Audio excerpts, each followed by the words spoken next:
We are inclusive here. Yeah. On the show. Yes, sir, ma'am, however you identify yourself. Whatever pronoun. We're down with it. Me, whatever. We're just glad to have you. Welcome to the family. This is The Experience. I am Peter. He is CJ. Austin Eldridge grilling it up on the other side. Is that true? Are you grilling it up? That'd be great. I wish I had a grill here. Why are you not grilling right now? Man, the elder family leaves right quick and take care of that. Yeah, I'm hungry. Come on, man. That'd be outstanding. Nothing like some early morning burgers. I don't. Some steak and eggs going or something. Yeah. Oh man, that sounds good. Yeah. Grilled. I don't think I've. When's the earliest I've ever grilled? I've definitely grilled. Mid-morning. I've never grilled at breakfast. Never had a grilled breakfast. I don't think. Really? That I've grilled myself. Okay. I guess I've had grilled breakfast foods of some sort, but Yeah, I don't think I've ever actually grilled out breakfast myself either. no, I don't. It's because you know why? Because it's a pain to get up and like do all the grill stuff. Especially because I'm a strict only charcoal guy. I'm not cooking on a gas grill. Agreed. If I wanted to, gas grills are fine and they're useful and they serve their purpose, but they do not. You're not grilling. You're just cooking. You're sort of cooking. You're just cooking it outside. Hank Hill would not like either one of you two. No, I get it. He sold that propane beautifully. Sold it hard. But Propane pusher. You will not see any of that around me. Charcoal. So there's something different about a charcoal grill. It's because it imparts the smoke, the flavor, all that stuff. You just can't. You can't get the same Put those thing. chips down on it too. Get that. Yeah, extra you get that flavor. wood. But it's just. Taste the meat, not the heat. With propane. That's what she said. Well, if you went to the clinic, that's true. Anyway. What? You don't want me. You don't want me. You know good damn well what. What do you mean, what? No, I'm sorry. No, you're not. I'm just gonna. Well, no, I'm sorry for the people that are gonna get mad at me because I'm strictly charcoal grill, but that's and on top of that, I'm strictly chimney starter with the charcoal grill. What's that mean? That means you put all the coals in a chimney, metal. You know what I'm talking about? Yeah. And you start them that way. I don't start them with lighter fluid. Because again, if I want to taste lighter fluid, I just pour lighter fluid on the meat. Okay, how do you like them then? You put like newspaper, some kind of flammable newspaper under. There's a little slot under, and you light that, and then that lights the coals. And then give them a few minutes. They will get nice and hot, and then you pour the coals into your grill, and away you go. Bang, bang, boom. If you really want to get fancy, you can have some coals already in there that will heat up slowly as the other coals, so you can continue to keep your fire going. You can arrange a little snake arrangement all the way around. If you got a little kettle grill like I do, you can do a little snake thing and do some slow cooking if you want. There's lots of different ways to go. You just want to get that nice grilled, that flavor of the smoke and the fire and all that. That's half the fun. Okay. I just want to eat. I didn't know it was this type of scientific breakdown to grilling. Yeah. Thought we just threw the coals in, light them suckers, throw the meat on, take them off. You got to light them before you throw them in. That's right out of the gate. Okay. In my world, anyway. Well, if you want to stack them up and, Now, if you're really cool, you got like one of they got these like blow torches that'll light them while they're Oh, really? Yeah. I got a buddy that's got one of those things. Nice. Did I have to, I wonder if I can find the video. I got, this guy's got he's got a little catering side gig. And so he's got all sorts of goodies to try to make sure that he can get all of his stuff grilled up just right. He, like me, is a charcoal guy through and through. All right. Which I think we can all appreciate. At least I certainly can. But he's got his whole thing with what is essentially a gigantic blowtorch. So this is how he starts his call. Oh, you showed me that. See, this is my man. Oh man, that is insane. Hold on, press play again, so they can see it on the stream. So put it on the stream for you. Oh my goodness, that is a lot of fire. That is like a Charizard flamethrower attack. It is. I put a little fancy slow motion. I'll show. See, Austin, this is the thing. Like, he's got like a. See, he's got grief. That's how you start. He puts a whole bag, just the bag. That is how you start. Just throws a big bag in there and just bag burn. That's how you do it right there. Flamethrower. He's got a freaking flamethrower. I mean, as I said, it's more flamethrower than blowtorch. Yeah. Yeah. It is. It would throw the flames. Yes. It's hurling them flames. So anyway, point being, heaving them even. That's why I don't grill in the morning, because then I have to get up and like get the charcoal ready, and it's like how long does it take to get hot? I mean, it depends on the charcoal you have, but probably 15 minutes or so. Okay. 15 minutes. 15, yeah. That's not too early, Peter. Or that's not too long but if you it's gotta early. Go pour it out in the thing, and like it's just You do more than that when you wake up. I'm sleepy, man. I'm sleepy. I like to do inside stuff. I'm sleepy. I got to get myself wake up. Can't be out here dumping charcoal into that. Come on. Can't be handling flamethrowers. Can't be handling flames like that. Okay. And you pour it in there. You got to be careful because it'll kind of flame will shoot out. You got to be a little careful. I've been around for some of that. But that's the way it goes. That's how you have. That's the outdoors, man. I mean, I like cooking outdoors. I'll certainly eat food on a gas grill, no problem. That's delicious and wonderful. And I'm glad. But for me, yes, I need that extra little. What can we cook on a grill for breakfast? Bacon. Okay. Any meats. Any breakfast meats. So bacon sausage. Bacon sausage, okay. No problem. Steak. Can we do eggs? Yeah. You just have to put the foil? No, you need like a pan. Okay. You just have to put the pan on the heat. Gotcha. And then you could close your lid, and you could get a little smoke to your eggs. Some smoky eggs. Is that a good thing? I've never had them. I don't know. Sure. I don't know. Maybe. Might be. Taters? Delicious. Can we hurl some taters on there? You can cook anything. Okay. I mean, truly. I didn't know that. I thought it was just meats. No, man, because you can put any kind of a grill or you can put any kind of a pan or anything on top of it. Mm. Or you can put foil for your vegetables or potatoes. You can kind of wrap that up into a little tent that thing and let it slow cook. I'm all about Brussels sprouts the other night that were on the grill were delicious. No, Brussels sprouts are so gross. Put a little bacon in there. Okay, bacon is all right. There we go.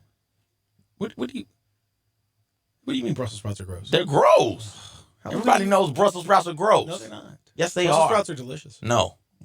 Ugh. This is where 12-year-old CJ is back. Yep. Full effect, baby. Brussels sprouts are delicious, man. For real. They're really, really good. One of the most unfairly maligned food products out there. Unfairly maligned? Yeah. It tastes like toenails. It's gross. If your toenails taste like, first of all, why are you eating toenails? I was about to say, have you got experience eating toenails? Yeah, one fell into my mouth once.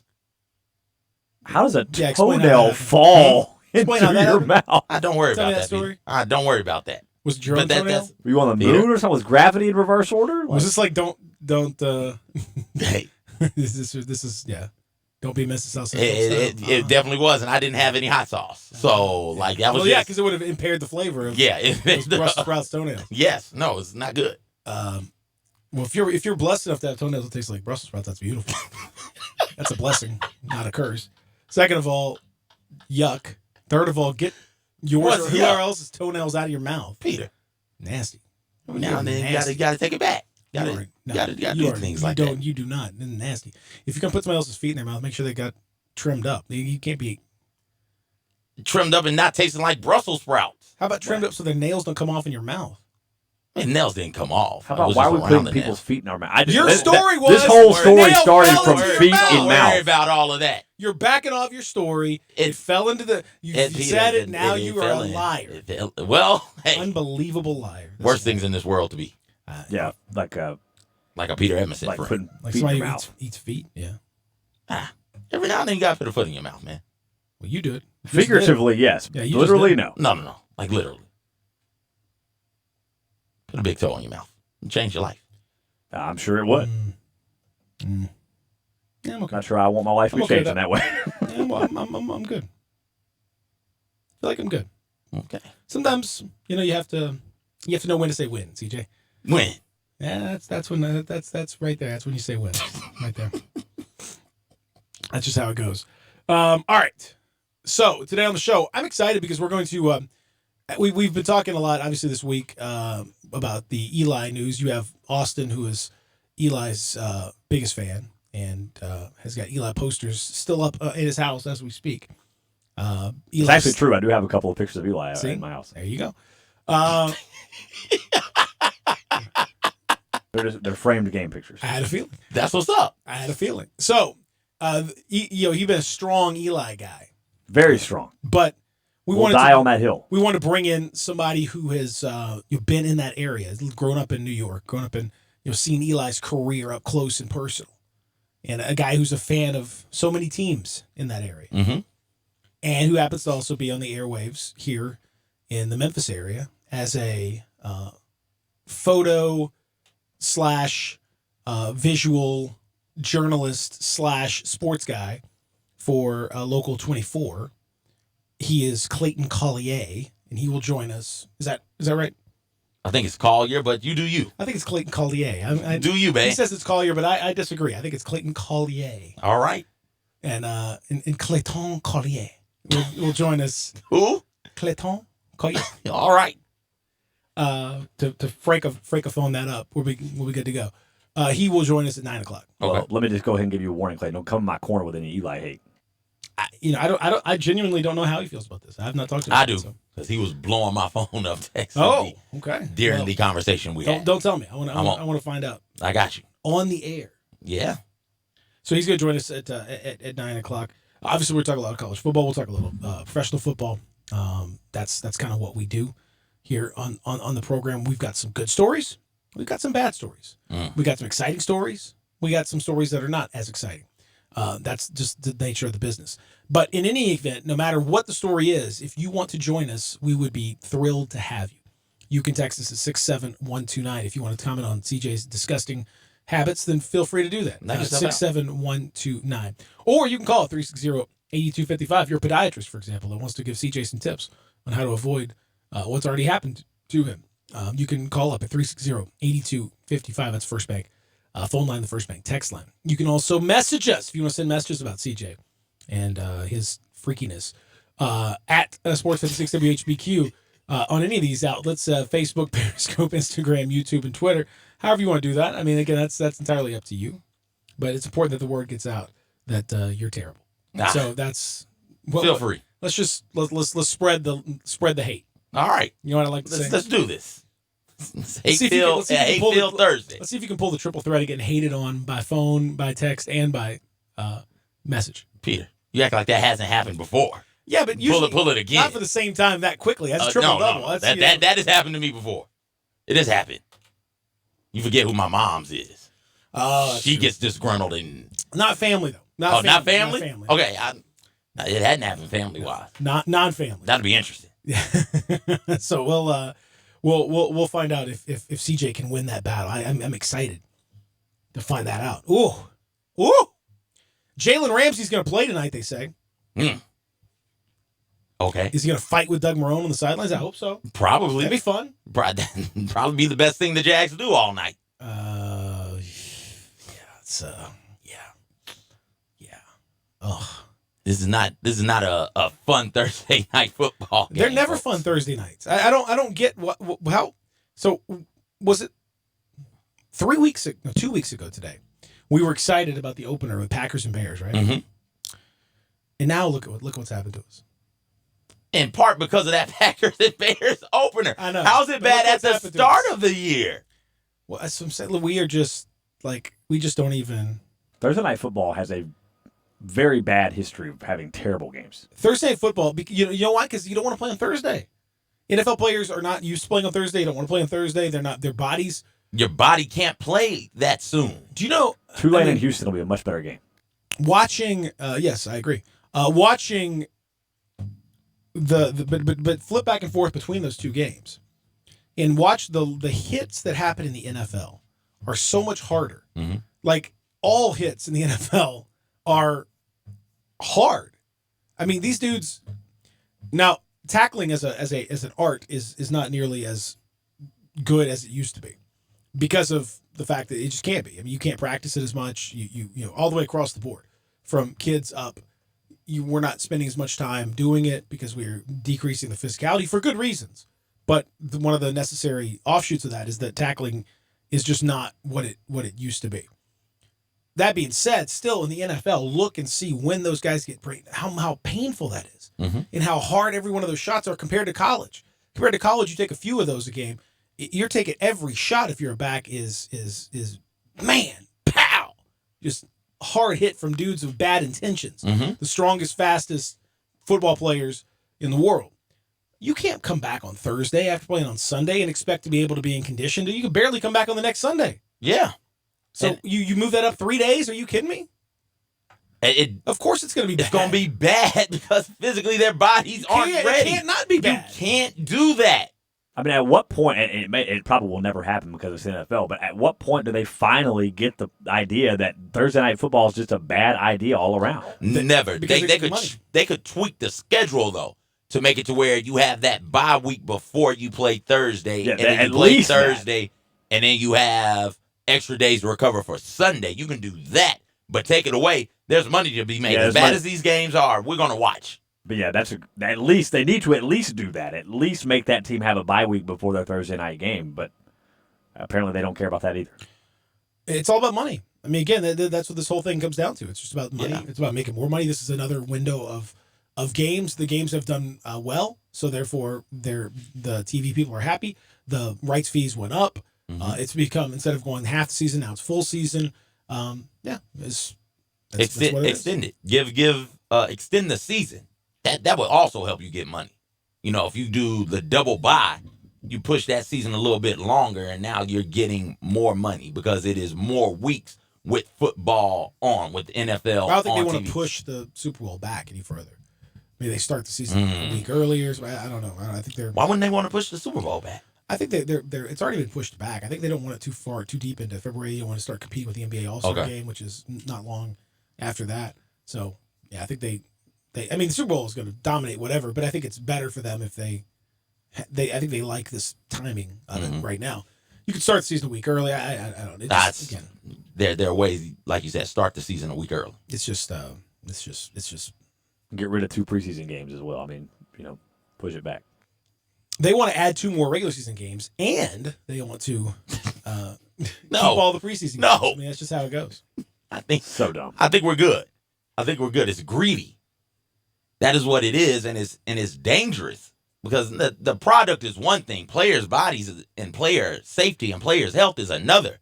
And you got people battered and beaten out there from Sunday, because like you said, those hits are just so violent that your body probably needs 2 weeks to fully recover, and we're asking them to do it in just a week. And God forbid you got to play on Thursday. I mean, what can you do in practice Monday, Tuesday, and Wednesday? Because you can't hit, you can't. I mean, you don't do anything physical because you need to recover because you got a game on Thursday. Yeah, you can't do that. No, and that's why the games are bad. The games are going to be bad. It doesn't matter. It doesn't matter what you do. It doesn't matter how you make this thing work or not work or whatever. It doesn't matter. It's going to be. They're going to be bad, and the Titans are in a desperation mode already because they have got a lot of haters coming out of the woodwork, including me. Ooh, okay. That's right. Why? So, I don't believe in Marcus Mariota. I mean, that's long and the short of it. Okay. There are other reasons. I think we're still up in the air about Mike Vrabel as a coach, and some of those decisions that he made, particularly late in the game, were a little bit questionable.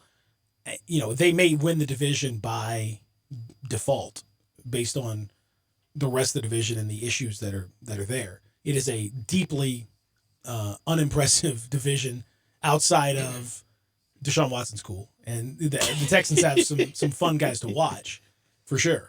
But I don't believe in their coaching staff. Jaguars are, come on. Yeah. Jalen Ramsey's got the right idea. Yeah. And then the Colts are an intriguing group. But again, do you have a great deal of confidence in Jacoby Brissett? I don't think he can. He's done okay, but they really shouldn't have won that game against the Titans. So I sense one of those 8-8, 9-7 division winner type things, and maybe the Titans, but you're not doing anything in the playoffs. So it just, yeah. And getting to the playoffs for them is not enough? No. Okay. I think we've seen that. I think it would be. I don't think they're necessarily going to fire Mike Vrabel or anything. But especially if they do it like this, you can't extend Marcus Mariota. I mean, that to me is the. You can extend him for the right price, can't you? Are you trying to? Which quarterback who is young and who's even halfway decent is extending for an okay price? But he's not that though. And so can you not? This goes back to the value of the quarterback position. Can you not say, hey, we want to extend you, but you're not going to get paid like these other dudes. You'll get a reasonable contract. And guess what? How many teams right now in the NFL would be happy to sign Marcus Mariota outright if they could? I can't think of two offhand. Enough to make the Titans not have as much leverage as they'd like to have. Okay. Because as much as I think he's just a average type quarterback, just stone cold, run of the mill. Hey, just gonna pick you up just right in the middle of the pack. You're perfectly fine, but that's it. Some teams don't even have that. It's bad, man. Let them overpay. It's bad. Well, that's what it's going to happen. I think that's what's going to happen. That's what I'm saying. You have to make that decision, which is wild. Let's take a break. We'll come back and continue here on the program. We'll talk about that. We'll talk about some moves. We sort of alluded to this yesterday, but I want to get into it a little bit more as New York is joining California as states that are aggressively going after the NCAA for not allowing their players to receive compensation. And the dam is starting to look a little bit wobbly when it comes to the NCAA. A lot of these states, there are 3 states now that are in the middle of doing it. 2 of the biggest in the country are among them. That's a pretty big deal. So we'll talk about that. As I mentioned, Clayton Collier coming up. We'll talk college football. We'll get into some of the games, not only the games tonight, including that Houston Tulane game, which should be an interesting game. We'll see where Tulane is right about now. But also the games on Saturday. A lot of stories surrounding that and more. As we continue here on The Experience, Peter and CJ with you in the Family Leisure Studios. Family Leisure is 2120 Whitten Road, just north of I-40. Great savings, $8,000 spas now just $44.99. Swim spas from $89.99. Best prices all year. Go see them at Family Leisure. Back after this on The Experience, Real Sports Talk, Sports 56 961 87.7. Listen online anywhere, anytime at sports56whbq.com. How you doing, people? And if it's a Chevy you're looking for, any new Chevy, Olive Branch is where you need to go. New 2020 Silverados and Blazers are at All-Star Chevrolet, ready for you to drive today. Traverse, Equinox, Impala, best new All-Star Chevy lineup ever. And most have 0 for 72 financing. So give these Chevys a test run. Roll the windows down. Enjoy the weather. Crank the music up. Pretend like the car is going to be yours, because it is going to be yours. And best of all-Star has the ABCs. A, the All-Star Challenge. Take any written offer from any Mid-South auto dealer to All-Star Chevrolet, and you can get a better deal, new or pre-owned, or they buy you a tank of gas. B, best buying experience, period. No wasting your time, they make it easy. And C, customer care. You're all in. Loaner cars, free oil changes, it's the All-Star family, and they're going to treat you like that. It's not South Haven, not the Pike, not Collierville, it's got to be Olive Branch. Find new roads to All-Star Chevrolet, or go to allstarautogroup.com. Welcome back to CarMax Will Buy It. Let's jump right back into the action. A used minivan with 200,000 miles. Cassandra. CarMax will buy it. That's correct. The car you're driving now. Cassandra again. CarMax will buy it. You're on a roll. Any car at all, no matter what.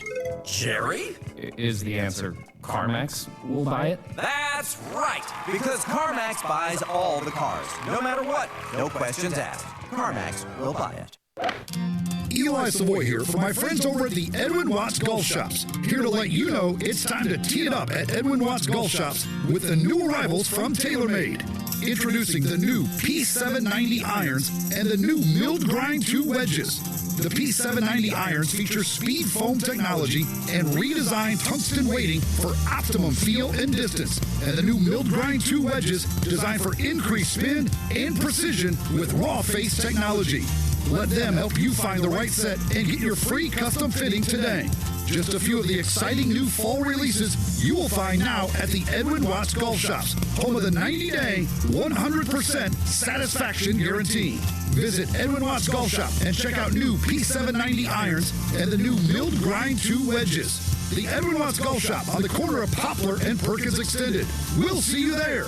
Edwin Watts Golf Shops, serving golfers since 1968. Scott Graham from Westwood One with a preview of Thursday Night Football, sponsored by the Alliance for Lifetime Income. Learn more at retireyourrisk.org. Coming up, the Jacksonville Jaguars host the Tennessee Titans in AFC South action. Jacksonville's off to an 0-2 start, including last Sunday's 1-point loss to the Texans, with rookie quarterback Gardner Minshew getting his first NFL start. Head coach Doug Marrone says he remains optimistic. You know, the difference sometimes when you're playing and you're like, you know, we don't have anything, and then sometimes you're like, you're so close. And I think that's where our guys really believe that, you know, hey, we can get into a rhythm and put some back-to-back plays together that, you know, we'll be able to move the ball and drive the ball. That, you know, they all trust each other and they keep working. Tennessee at 1-1 is coming off a loss to the Colts. Ian Eagle and Hall of Famer Rod Woodson will have the call on Thursday Night Football. Remember to listen to Westwood One's coverage of the NFL all season long, right here on Real Sports Talk, Sports 56, 96.1, and 87.7. Napa know-how. Now at Napa Auto Parts stores and Napa Auto Care centers, get a $20 prepaid Visa gift card when you buy oil, air, and cabin air filters. Because let's be honest, you probably don't remember the last time you changed them. So buy all 3 filters at your local Napa and get $20 back. Do it yourself or have it done for you. That's Napa know-how. Napa know-how. At participating Napa Auto Parts stores and Napa Auto Care centers. Limit 2 prepaid cards per household while supplies last. Offer ends 10/31/19. Do you have frequent heartburn? Like the kind of heartburn where you stash antacids everywhere? You feel like you gotta have those chalky tablets just in case heartburn strikes. If that's you, you do know that there's an easier way to deal with heartburn, right? Prilosec OTC. Just 1 pill a day will last a full 24 hours with 0 heartburn. With Prilosec OTC, you can actually simply not get heartburn in the first place. No more stashing antacids. Try Prilosec OTC. 1 pill a day, 24 hours, 0 heartburn. It's possible with Prilosec OTC. Use as directed for 14 days to treat frequent heartburn, not for immediate relief. Welcome back to the Peter Edmiston Experience with CJ Hurt. Here once again are Peter and CJ.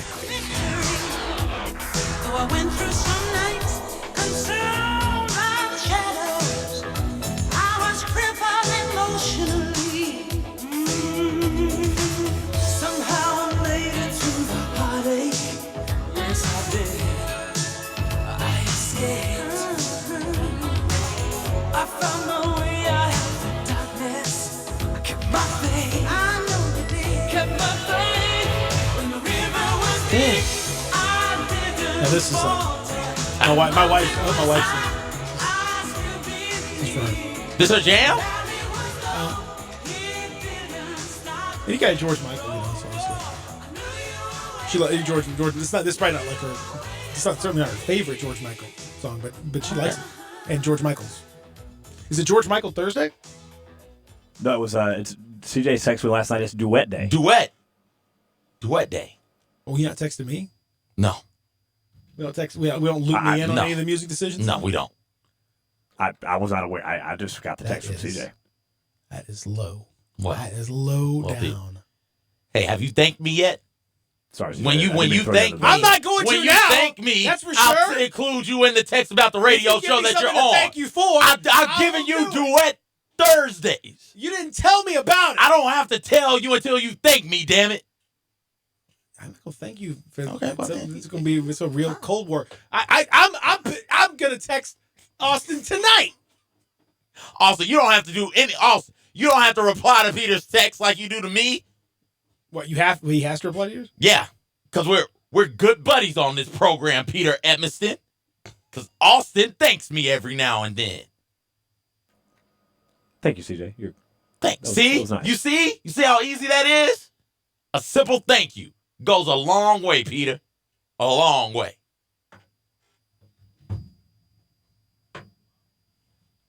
Boy, I've never seen Peter silent for this long. I'm sizing you up. Go ahead. Mm-hmm. Let's go. That's right. Grab that microphone all you want. Let's do this. It's on. Like Triple H over here. Okay. Let's go. All right. I have to do the show with you. It's unbelievable. Whatever. The rest of the show. Gotta do this thing. Yeah. Is Marcus Mariota how much better than Jared Goff is he? Not sure that he is better than Jared Goff right now. Well, that's interesting because Jared Goff got $11 billion of guaranteed money. Yeah. $11 billion? That's Yeah, a lot of money. he got it's close to $11 billion. It's a lot. He got all the guaranteed It's money. closer to $11 billion than zero. I can tell you that. Because I'm looking at the numbers and Jared Goff's obviously got a better record, but he's got a better team around him.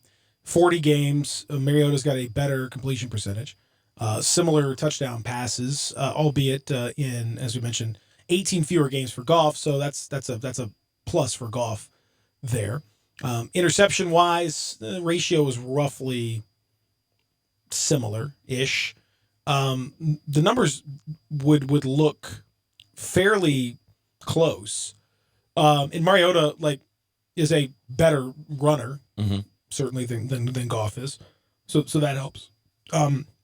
We've seen some bad decisions from Mariota, but Goff, to the extent that this is what's always difficult. A player like Goff, you know what Mahomes can do, you know what Tom Brady can do, but Goff, how can you separate him from that system? How can you separate him from McVay and from the talent that's around him? How can you separate him from those guys to say what is it that he did specifically? What is his added value? I'm not saying he's not he's obviously a good player, but is he that good? My question to you is, why would you want to separate him from McVay?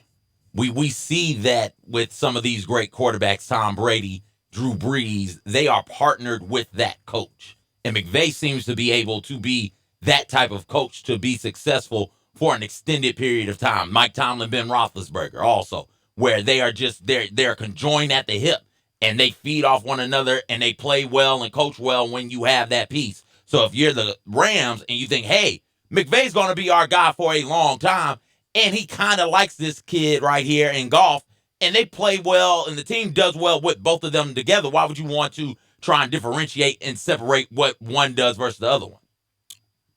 I'm not doing it just to do it. I'm doing it in this case because I think that determines to some extent the value of Goff as a player. Like you got to pay these guys what they're worth. But determining what they're worth is difficult if you can't tease out the value of what they bring to the table by themselves. I mean, we see this in basketball a lot. I mean, sometimes you have guys that are glue guys that sort of bring the whole thing together, but you can't necessarily quantify with traditional stats exactly what they do. Okay, that's tricky. But basketball, 5 guys on the court at any given time, they both play offense, defense. It's a little bit easier to deal with that as opposed to the one player only on offense. Quarterback, granted, but the quarterback, generally does what he's told. And so I want to, what does he, if you swapped out Goff and Mariota, for example, would things be significantly different for the Rams? No. So I'm saying, are we sure though? Because Goff and McVay have an obvious connection. I mean, you look at Jared Goff's first year when Jeff Fisher was still the coach, 5 touchdowns, 7 interceptions, 0-7 record. The next year when McVay got there, he went from that to 28-7. And then 32-12 the next year. So they clearly have. Well, I mean, that told me Jeff Fisher sucks. Yeah, and that is more on McVay as a coach and what he's able to do with players. It's not like Marcus Mariota has been coached by some of the best coaches, head coaching wise, in the NFL. And I'm pretty sure he's had a different offensive coordinator every year since he's been in the league. Also, so with McVay and Goff, that partnership works. And I think if you replace Goff with Mariota, that partnership will work.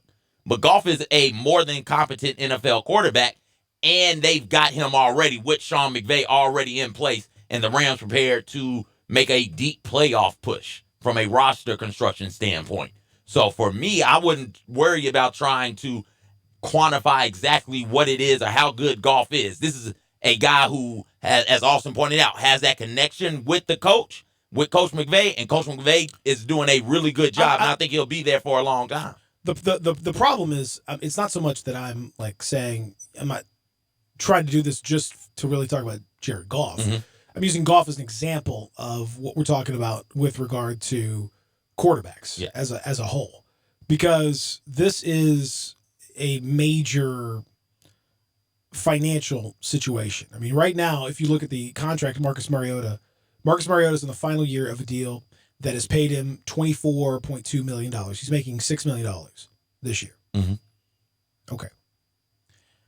If he sticks around next year, if you sign to an extension and you look at Jared Goff as a comparable, we say, okay, well, we can't really tell much difference between you and Goff. Okay, well, Goff signed a 4-year, $134 million contract. $110 million of that was guaranteed. $57 million was guaranteed as soon as he put pen to paper. You're giving this man the better part of $60 million that day. Little direct deposit. How about a $57 million direct deposit right there? You have to do that in order to keep him, and probably more, because that's typically how these things work. You know, Kirk Cousins, who sucks, got a fully Good God. I mean, just come in hot on Kurt? He does. He got a fully guaranteed $84 million contract. Mm-hmm. An NBA style, 100% guaranteed. $84 million. All of it, all the way live. Mm-hmm. And he's terrible. Did you watch him play last week? He is definitely the thing holding that team back. He is definitely the thing holding that team back. But again, there's such a lack of major impact dudes at that position that you're reaching. And Dak, whenever he signs, is going to get more than any of them. Mm-hmm. And Dak deserves it more than, Goff or God knows Cousins does. That's for sure.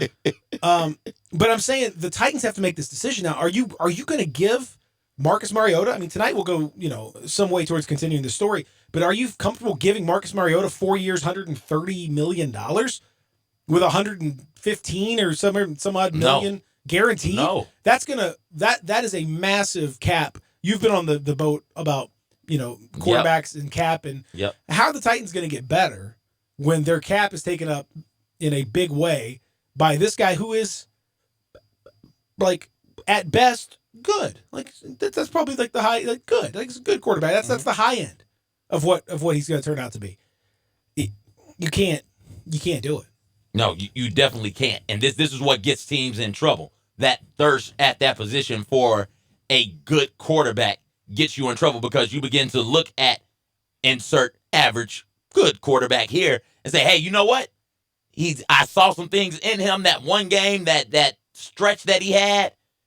I think he can be great, and he's not going to be great. And that's how you end up hurling $84 million guaranteed at a Kirk Cousins. And that is how you end up setting your franchise back, because you value this position so much that you're willing to overpay for an okay person.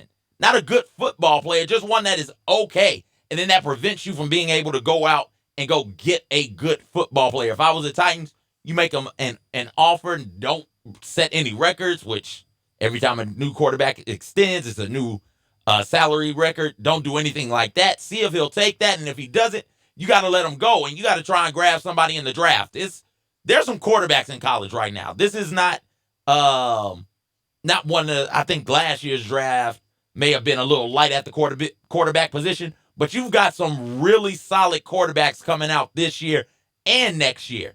So you can bank on putting yourself in position to get a quarterback in one of the next two drafts, and you just proceed from there. You can't hurl all that money at a Marcus Mariota type quarterback and expect your team to achieve conference championship aspirations, Super Bowl goals. You can't do that. We'll take a break. I'll leave you with this for the break, though. It seems as though, from a Titans standpoint, and they've had some upheaval in the front office, in the ownership situation. They have their issues for sure. And I think John Robinson, their GM, is kind of somewhat on the hot seat, because he's got to make this thing work. I think in his case, and he wasn't the guy that drafted Mariota, mm-hmm. but it's probably better for him if they extend him because that's a defensible thing, generally speaking.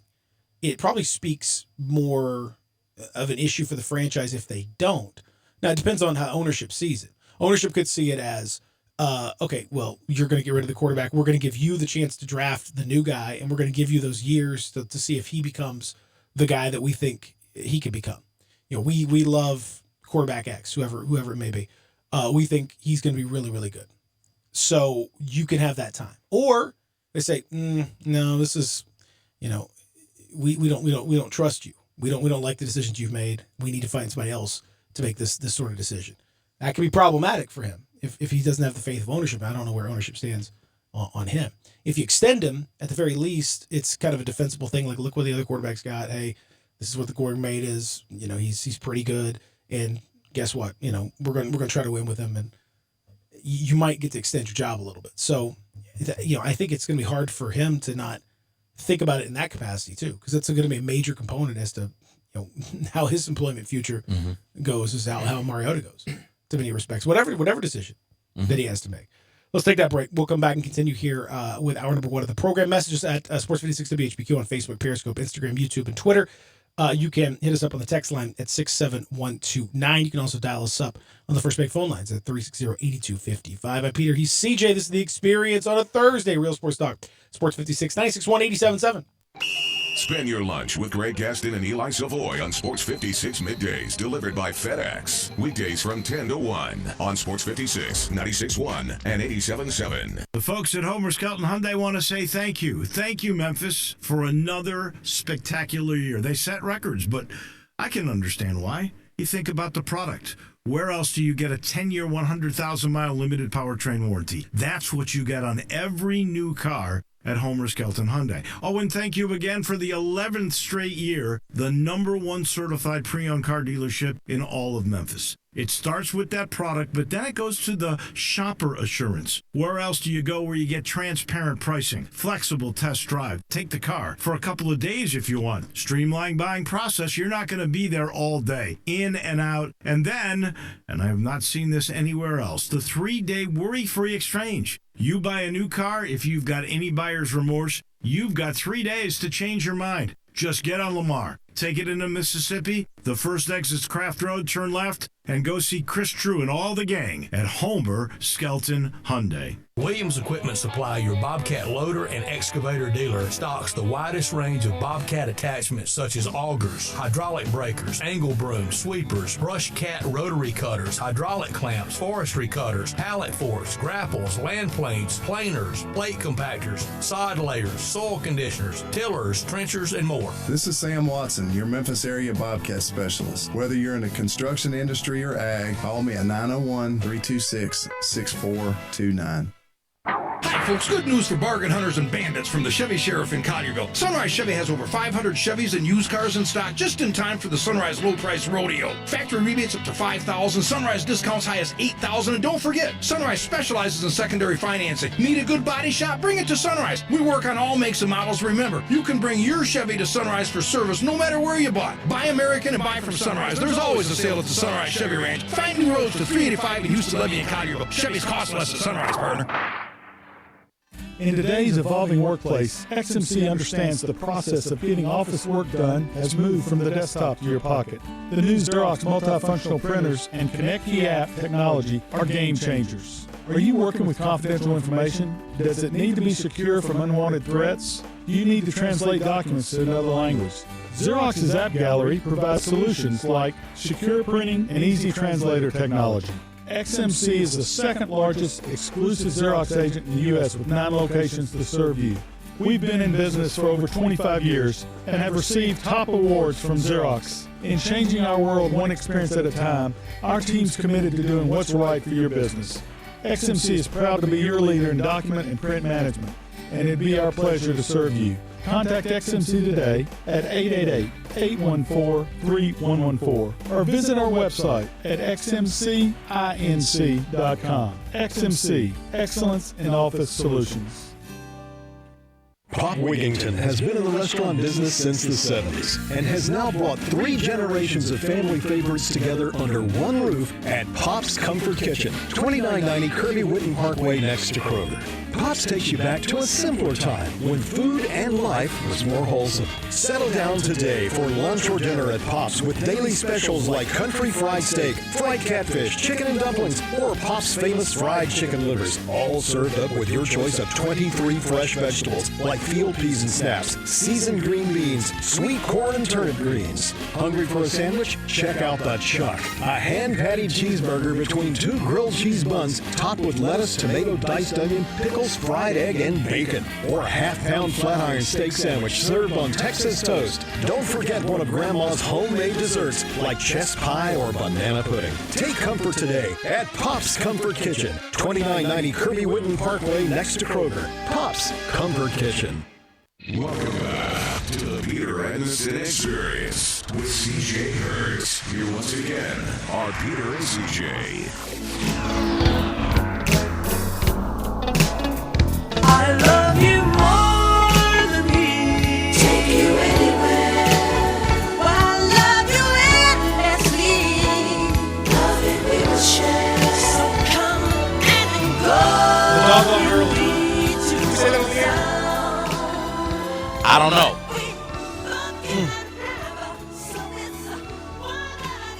I think it was really girl with Michael and Paul or whatever. Why you throw that at me? Why you hurl that at me, man? I don't know, Michael. I think you're gonna have the game. Are you ready? You really want to fight for him? I'm a little surprised. I'll be honest with you. But okay. Oh boy, yeah, don't. I like my job, man. I'm trying to keep it.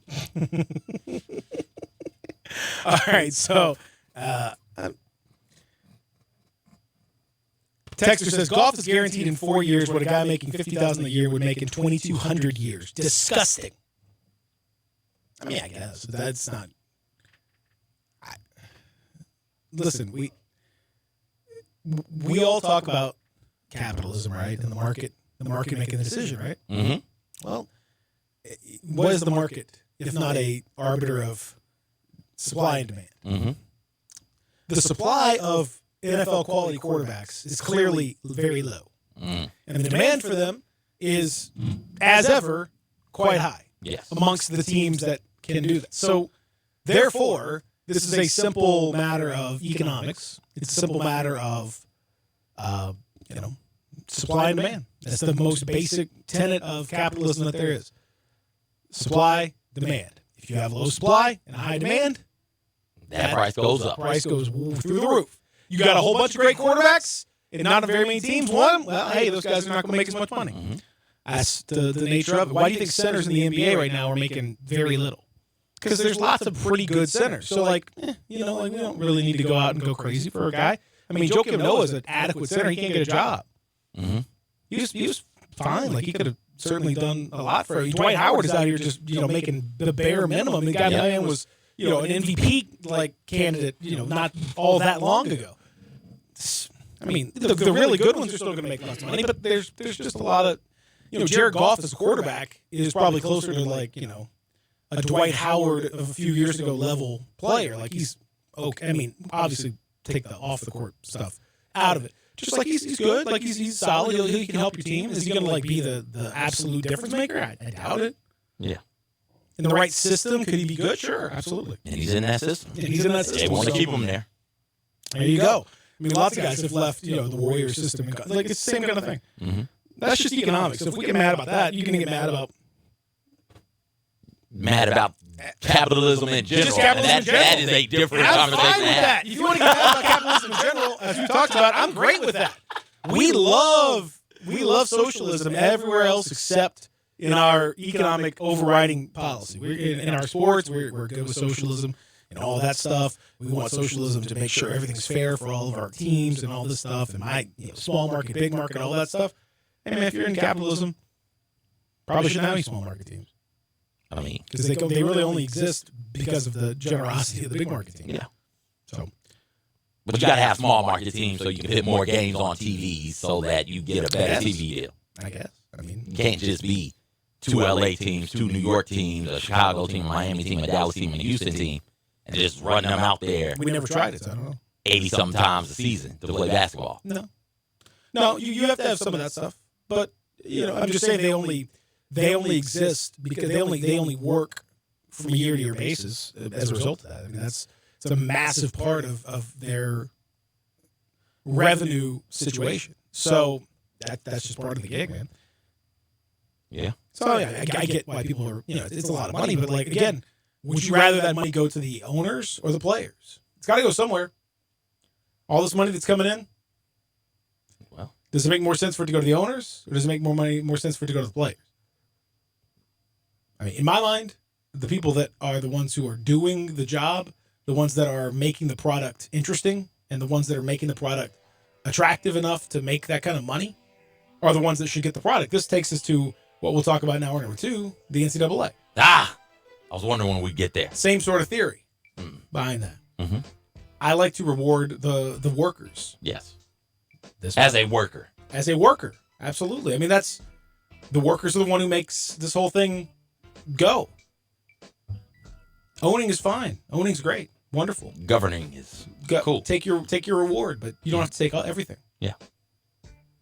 CEOs don't need 800% of or more of your average employee salary. That's crazy. Mm-hmm. For doing what? Mm-hmm. So if you want to get mad about inequity in income, there's far bigger fish to fry than Jared Goff. Yes. Marcus All sent out a picture of 2 balls. Oh. Yeah. Which 2? Because that could be either really interesting or really terrible. NBA Finals and FIFA World Cup Final. Well, not a bad harvest this year, he says. 2 big old balls out there on the tour. Greg Oden sent out a picture of 2 big balls as well. Oh, wow. But he had something else with the 2. Oh, okay. But it wasn't as celebrated. I remember that. I recall. As I recall. No, it was not as celebrated. It was funny. Draymond had a similar thing too. And he didn't win a World Cup or a NBA title this year. Huh. Mm-hmm. I know. Draymond's getting the shaft then. Well, somebody was. I guess So, note to self. If you're going to post your balls on Instagram, got to be championship balls. You better make championship balls only, man. You got it. Hour number 2 on the way. Stick around and experience.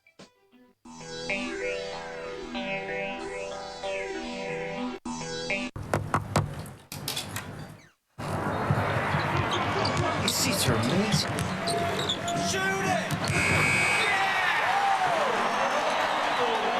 We deliver tickets, team merchandise, and everything you need to get ready for the game.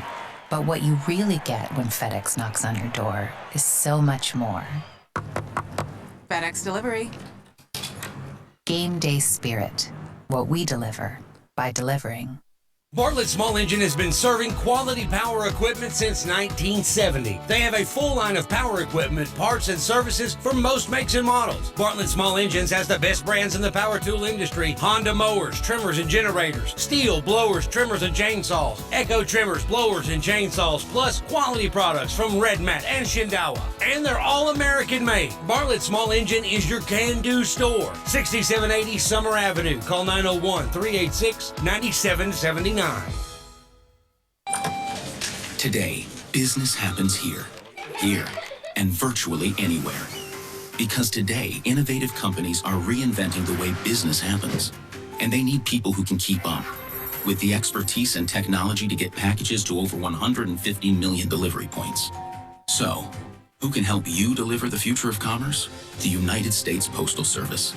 See why we deliver more e-commerce packages to homes than anyone at USPS.com/future.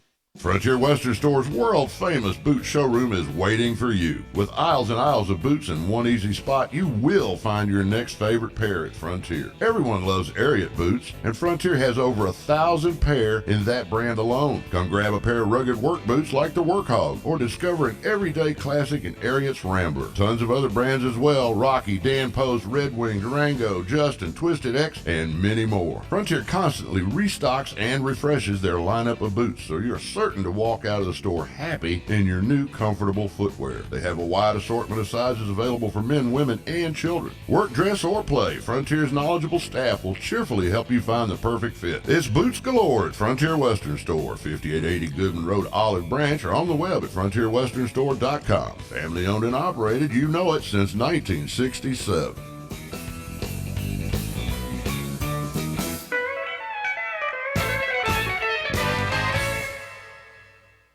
If you've always thought, hey, I'd look pretty good in a Lexus, well, guess what? Lexus thinks so too. Lexus is offering you the Golden Opportunity Sales Event. Great offers on all 2019 models and special lease options. Drive in luxury and confidence, knowing that every new Lexus comes with complimentary first and second maintenance services. Stop by Lexus of Memphis, 2600 Ridgeway, and put yourself in the driver's seat of an all-new 2019 flagship LS500. Hey, you look pretty good there. Lexus Golden Opportunity Sales Event at Lexus of Memphis. Experience amazing. 125 seasons of Ole Miss football. On by Deuce, he may go. Dexter breaks the tackle. Wallace between two defenders. The tradition continues. He's in the end zone. Touchdown, Ole Miss. Breaks a tackle. He's gone down the sideline. Touchdown, Ole Miss. He is a beast. Saturday, Ole Miss battles Cal. Pre-game coverage starts at 9 a.m. with kickoff at 11. Right here on your home for the Rebels. Sports 56, 96.1 and 87.7 FM. We are Sports 56 WHBQ Memphis, WIVG-FM Tunica Memphis, and WPG-FLP Memphis. Flynn Broadcasting Stations. Welcome back to the Peter Edmiston Experience with CJ Hurt. Here once again are Peter and CJ. Where we belong, where the eagles cry on the mountain high. The lifters up where we belong, far from the world below, up where the clear winds blow. You know who that is?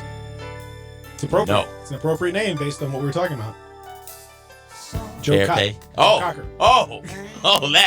That conversation we were having. Yeah. Oh, okay. And Get off is that Mr. Jennifer Cocker. Warren? Is that who that is? Yeah, Jennifer Warnes. Jennifer Warren's with the S. Okay. Plural Warnes. Multiple Warrens were given. It's not your first Warren. Welcome back, hour number 2 of the program. Peter and CJ with you. Texter says here, "Hey, Peter, remember that it was tried a video game? Remember the game Double Dribble? Had 4 teams. That's true. Double Dribble did have 4 teams. Tecmo Bowl had like 12. So if you want to knock out the small market teams, then we could go back to Tecmo Bowl days. Okay. I don't though. I'm saying those that do, because we want to get mad about what players are making and all that stuff. We're not worried not so much about what the owners are bringing. What the owners are bringing in. Yeah, we're not worried about that. Billions. We're not worried about how they got those billions to begin with. No, we don't worry about that stuff so much, and we're just very mad though when players make and we're also, a lot of us are real mad when college players are trying to get paid. We get real. Some of us get real mad about that. Ooh, hot, heated. What was the integrity of the game? The integritatiousness has been under threat, without a doubt. But we got more threats to integrity on the way. This time, it's in New York. Dan Murphy, a state senator from Brooklyn, in the House, talked to Hove, I believe, and he says that he wants to make New York the first state to require colleges to pay student athletes directly. Mm-hmm. His bill takes the California bill as a template and then cranks that baby up a little higher. We get that volume up. We just kind of turn that knob a little bit deeper, because he says, hey, we're gonna give college athletes the right to sell, their likenesses, names, images, all that stuff. You want to go out and get your name on a billboard? Hey, cool, no problem. You want to go do an autograph signing at the mall? More power to you. You want to sell some of those J's that they've given you? You got too many pair of free shoes? Not sell that. Whatever you need to do. Gotcha. We're good. As long as it's your name, image, likeness, all that stuff. But he says we're gonna add a little something to this. We're gonna add a little spice to the party. I like it. We're gonna add an amendment that would require college athletic departments to give a 15% share of their annual revenue to all student athletes across the board, divided equally. Okay. So let's say, for ease of math, you make 15 or you make $100 million, let's say. Mm-hmm. That's probably too much. 10 million, let's say. All right, fine. So 15% of that is 1.5 million. And let's say you have 100 student athletes. Well, all of them would get, what, $1,500? Mm-hmm. So there you go. That's a little stipend. That makes a lot of sense. Yep. I mean, that knocks out some of this inequality thing and everyone getting paid and all that stuff. Everyone seems to get very mad about some athletes getting paid. So again, this whole we trip over ourselves, CJ, to find ways not to solve a problem that we don't want to solve. It's very much like when I don't want to do a chore at home. There's a project that I've needed to do. I will find any number of things, minor issues or whatever that may have cropped up. Oh man, you know what? I gotta get that appointment done for my hair. I need a haircut, of course, and I got to go clean out the back end of the car. There's no way to get more minor chores done than have me have like a major project that I'm putting off. All tasks for me have to start on the hour, quarter past, half hour, quarter before, quarter till. If it's 5:47, can't do it. Won't do it. I'll do it at 6. Oh, what's this? It's 5:59. Okay, I'll rest for another minute. I'm gonna get up and do it. Oh, it's 6:02. Nope, can't do it. We'll try it again in 13 minutes. Try again. So there's nothing. So we find all different issues. Oh, we got to pay. Oh, there's Title IX issue. Oh, we got to pay all the players equally. Oh, we got all this stuff. The current system is flawed and unfair. So we're trying to make fairness happen. You don't let perfect get in the way of good. It's okay to be good. You don't have to be perfect right out of the gate. You can work on the problem as you go. I always hear this saying, good is the enemy of great. Yeah, okay, fine, in your practices. No, in this case, we're trying to let perfect be the enemy of good. You just have to be perfect. You don't have to get it right. Bam! Here's the problem. I am Solomon coming down with my wisdom. I'm going to solve every aspect of this problem. Anything that you can conceive of, any other athlete over here. Oh, what about this scenario? What about that scenario? What about these athletes? I'm going to solve them all. That's probably not going to happen. There probably are going to be scenarios that are going to come up on a case-by-case basis that will require intervention, that will require modification, whatever. The point is, the major crux of this is, to me, very sound. It's modeled after California's Act. It takes it up a notch. What it also tells me is now these are two of the most populated states in the country that are making it pretty clear that this is going to happen on their watch. Yeah. It's just a matter of time that it's actually signed into law in California. I don't think anything's ever been not signed that had unanimous backing of both houses. I don't think it's ever happened. Yeah. I can't imagine that it would. And I presume that you're going to see some similar things in New York. On top of that, you've seen South Carolina discuss it. Maryland, Colorado, Washington have all discussed it as well. This ain't stopping. No. And this New York bill, goes a step further in the right direction. Total revenue, let's split that up amongst the student athletes in addition to allowing them to make money off their name and likeness. That this is the bill. This is where we should be starting from. If you're the NCAA and you say you've got a plan coming out in October, your feet are to the fire now. And this plan had better be some sort of combination of California and New York. Otherwise, you're going to be left out. You're going to get left in the dust. And you can't pit those schools out either. You can't say, well, you're not in the NCAA anymore since you decided to pay players. Because that is, and we talked about it when the California bill first got that unanimous support. That is antitrust lawsuits waiting to happen, and you're going to lose those. So you can't say, hey, we're not going to do it. It would be akin to Macy's saying, you know what? Tennessee's minimum wage is too high. So we're going to pull all of our Macy's out of Tennessee and only stick them in places with low minimum wage. Like, no, you can't do that. That is against the law. And so the NCAA can't then say, hey, you know what? We're just going to kick all the California schools and all the New York schools out because you can't. And now since you can't do that, everybody else is going to be looking around like, hey, well, now we've got to do something because we're going too far behind the Syracuses, the USCs of the world. I mean, that'll be the court case. To me, it's an open and shut case. But if it depends on how the court sees it. I mean, if they don't see them as employees, then you can't take employment law tricky student-athlete into account. That would be the case, I'm sure, that the NCAA would make. These are not employees, so, minimum wage and all that stuff. Mm-hmm. I think it's more, to me, about, like, you cannot compel a school to avoid, in the case of California, in the way that they've structured the fair pay to play bill, you cannot compel as an organization a school to break the state law in order to comply with your particular regulations, which is what they would do in not paying the players. That would then become a state crime to not pay the players based on their name, image, likeness, and all that stuff. If you withhold that money, that is a crime. So the NCAA they have the right to compel someone not to, any more than back in the, when integration was starting, you couldn't say, well, listen, we're here and, go back to Brown v. Board of Education, go back to wherever you have Supreme Court cases that have mandated certain things throughout the years on a state versus federal case. And it may end up that this is another example of that, where you end up with state. And I hope they make it. I mean, they haven't always been on the right side of it, as we've seen. But I think you could be ending up in a major litigation situation where the Supreme Court or some judicial body is going to have to ultimately be the one to make some of these determinations. Because, both of these sides, NCAA got a lot of money, a lot of lawyers, and they're existential. It's kind of a threat to them as an organization. Because if they lose this, it's all downhill from there. Mm-hmm.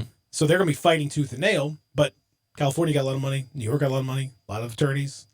So to me, it seems like it's going to be a knockdown, drag out in this whole thing. And if it goes on too long, those bills come. Well, the California bill is in place. Oh yeah, like 2023. Oh yeah, it'll be in place. So if it takes too long, the judge can enjoin it probably. But okay. I would. Again, I don't know. Look at you, enjoying law terms. I like it. I don't know. But I think probably could do that. I don't know that for sure. Honestly, they maybe can ask for a stay. But the bigger issue to me, CJ, is that it is evident that the tide is turning. Mm-hmm. No longer, and I think most of the people, as far as I can tell, especially the younger people, are in favor of this. Like, no one really wants the system. I think no one is too strong, but many folks, many more than in years past, are ready to fix it, are ready to do something about this, rather than just say, "You can't do this. These are obviously amateur athletes." That doesn't fly anymore. You're seeing I think they got too much money in the system. These coaches are making too much money. These buildings are too nice, and everyone started to realize, hey, this whole thing's kind of a scam. Yeah, like we gotta. They probably, if they just backed it down a little bit, maybe they could have kept going without people noticing too much. But they kind of brought a lot of attention to themselves.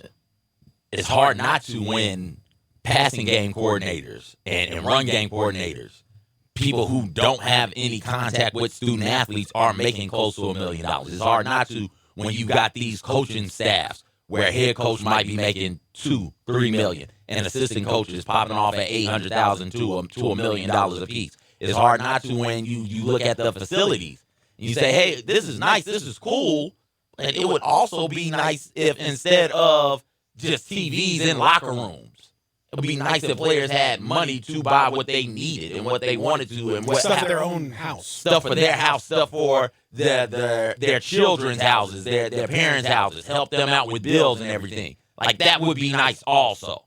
And that is where we are. We're beginning to see this, and you're right, in part because salaries for coaches have gotten so absurd, so astronomical, that it is, hey, you've got enough to pay him this. Surely we can at least let them, the players, profit some off their likeness a little bit, and it's a good thing. I'm glad that it's happening, and I look forward to seeing these bills get passed and NCAA having to react and restructure the way that they do business. Texter 67129 says, and this is the kind of insight I like. Stupid bill. Tremendous stuff. Love it. Texter says, how many schools actually profit in New York? Maybe one. Doesn't matter. The profit is not what we're looking at. The bill talks about revenue. They all bring in money. Mm-hmm. Do they make money? I think it depends on which school you're talking about. But that would be totally irrelevant in this case, because it's all about the fact that they're bringing in all that money. This comes back to the decisions that I've talked about. You can't have it both ways. And they've tried for years and have had it both ways for years. That's really been the entire NCAA's profit model, honestly, is having it both ways. Mm-hmm. You know, setting yourself up as the embodiment of amateur athletics. This is what it's all about. These kids going pro. For the love of the game. For the love of the game, baby. You're going pro in something other than sports, but you're learning life lessons as a result of all of this stuff. This is what it's all about, baby. We're getting it in there, and this is going to make you a better man, a better woman. This is going to make you a better person overall. This is sports, the fabric and all that. And yeah, some people are making money off that, but really that's not what this is all about. It's all about you out there. Okay, so that's been the whole thing. Meanwhile, well, do you want to put all that stuff on TV? Well, you got to pay to put this amateur athletic on TV. But we're not going to pay those people that money that you're going to. Do you want to sponsor it? Great. We love sponsors. Yes. Do you want to sponsor? You can't sponsor the kid. But you can sponsor us as a whole, and we'll make sure the kid gets a nice extra meal, or maybe a nicer locker room or something like that. But you can't. You couldn't sponsor the kid. That would be reckless. That would be unseemly. They don't know what to do with their money. No, this is your kids. Are you crazy? Yeah. But you can sponsor us. You want to help bring in another assistant coach or two? You want to bring in some more stuff? Great, absolutely. Oh, billions of dollars for the NCAA tournament? Oh, well, yes, thank you very much. I appreciate that. That's very nice. If we could get that in the form of a check, please, or you want to PayPal that to us directly, that'd be lovely. We'd appreciate that very much. So you've had it both ways. You've got all this money. So I'm fine with, if it is truly amateur athletics, great. Mm-hmm. Don't televise it. Mm-hmm. Don't sponsor it. Because that would be unseemly to sponsor amateur athletics, right? Yes. Or maybe just like a little sponsor like they have at high school games where you have I'm fine with you want to raise money to pay a coach, whatever you need to pay the bills, but it's not supposed to be about making money. No. It's not supposed to be about profit. It's supposed to be this. What did this all start as? It's a holistic exercise, a way to improve the extracurriculars in schools. Mm-hmm. This whole thing's supposed to be about schools, remember? So this is just an extracurricular to try to help these kids along as best we can. That was the point, right? Yeah. So why do we need all this profit and all that? It's not really about that. It's about these kids. So let's get some sponsors just to make sure we can pay the bills, just make sure we can buy equipment and all that stuff. We don't need to televise it because it's just an enrichment for them. Mm-hmm. That's all this really is. If you want to go to the game, great. You want to support your team, cool. Go to the game. Don't even worry about paying. Just like go. Yeah. Just go, or you can charge for the admission. I'm fine with that. $5? Yeah. Come on in. Come on. But we don't do that. No. We've created this monster now where we have to charge for and accept all this money for and we have sponsors for and all this stuff, but we want to try to play it off like if it's amateur, let it be amateur all the way. Let's go all the way live with it. Obviously, it's not. Mm-hmm. So now, let's go all the way the other way, which is what we need to be doing. And what these states have come to the realization to say, look, hey, as the texter points out, I'm really excited about what's going on with California, New York, and hopefully other states as well. I played high-level Division I basketball. I had a mother with a disability who struggled to support 3 kids by herself, so money was not always there. I mean, that's a story, not that exact story, but similar stories of athletes. I remember talking to athletes when I was in school. I'm sure everyone who's gone to college, especially one that's got high-level athletics at some form, has said the same story, where you have athletes that are playing hugely popular sports who themselves, if they're doing it right by the rule book, a lot of times don't have a whole bunch of money or any money sometimes, depending on where they came from in their household. A lot of these households, man, you're not having a lot of disposable income just flying around so that you can go out and, take your girl out for a little bite to eat or something like that. So This just makes sense, man. Just come on, let's do the right thing. Who? Because it looks like California and New York That's what I'm saying. That is the right thing. They're going to force, Yeah, if not the NCAA, the rest of these states to keep up. Let's get this down to where it needs to be. And where is that? Where does it need to be? It needs to be where these are. If you want to keep the current system as is, then these guys are employees, and they need to be treated as employees. Which is to say, we need to revamp and relook at what we do with scholarships, how we hand those out, what the rules are on guaranteed, non-guaranteed versions of that. And obviously there needs to be some level of compensation. Now, again, this is where the devil's in the details on all that stuff.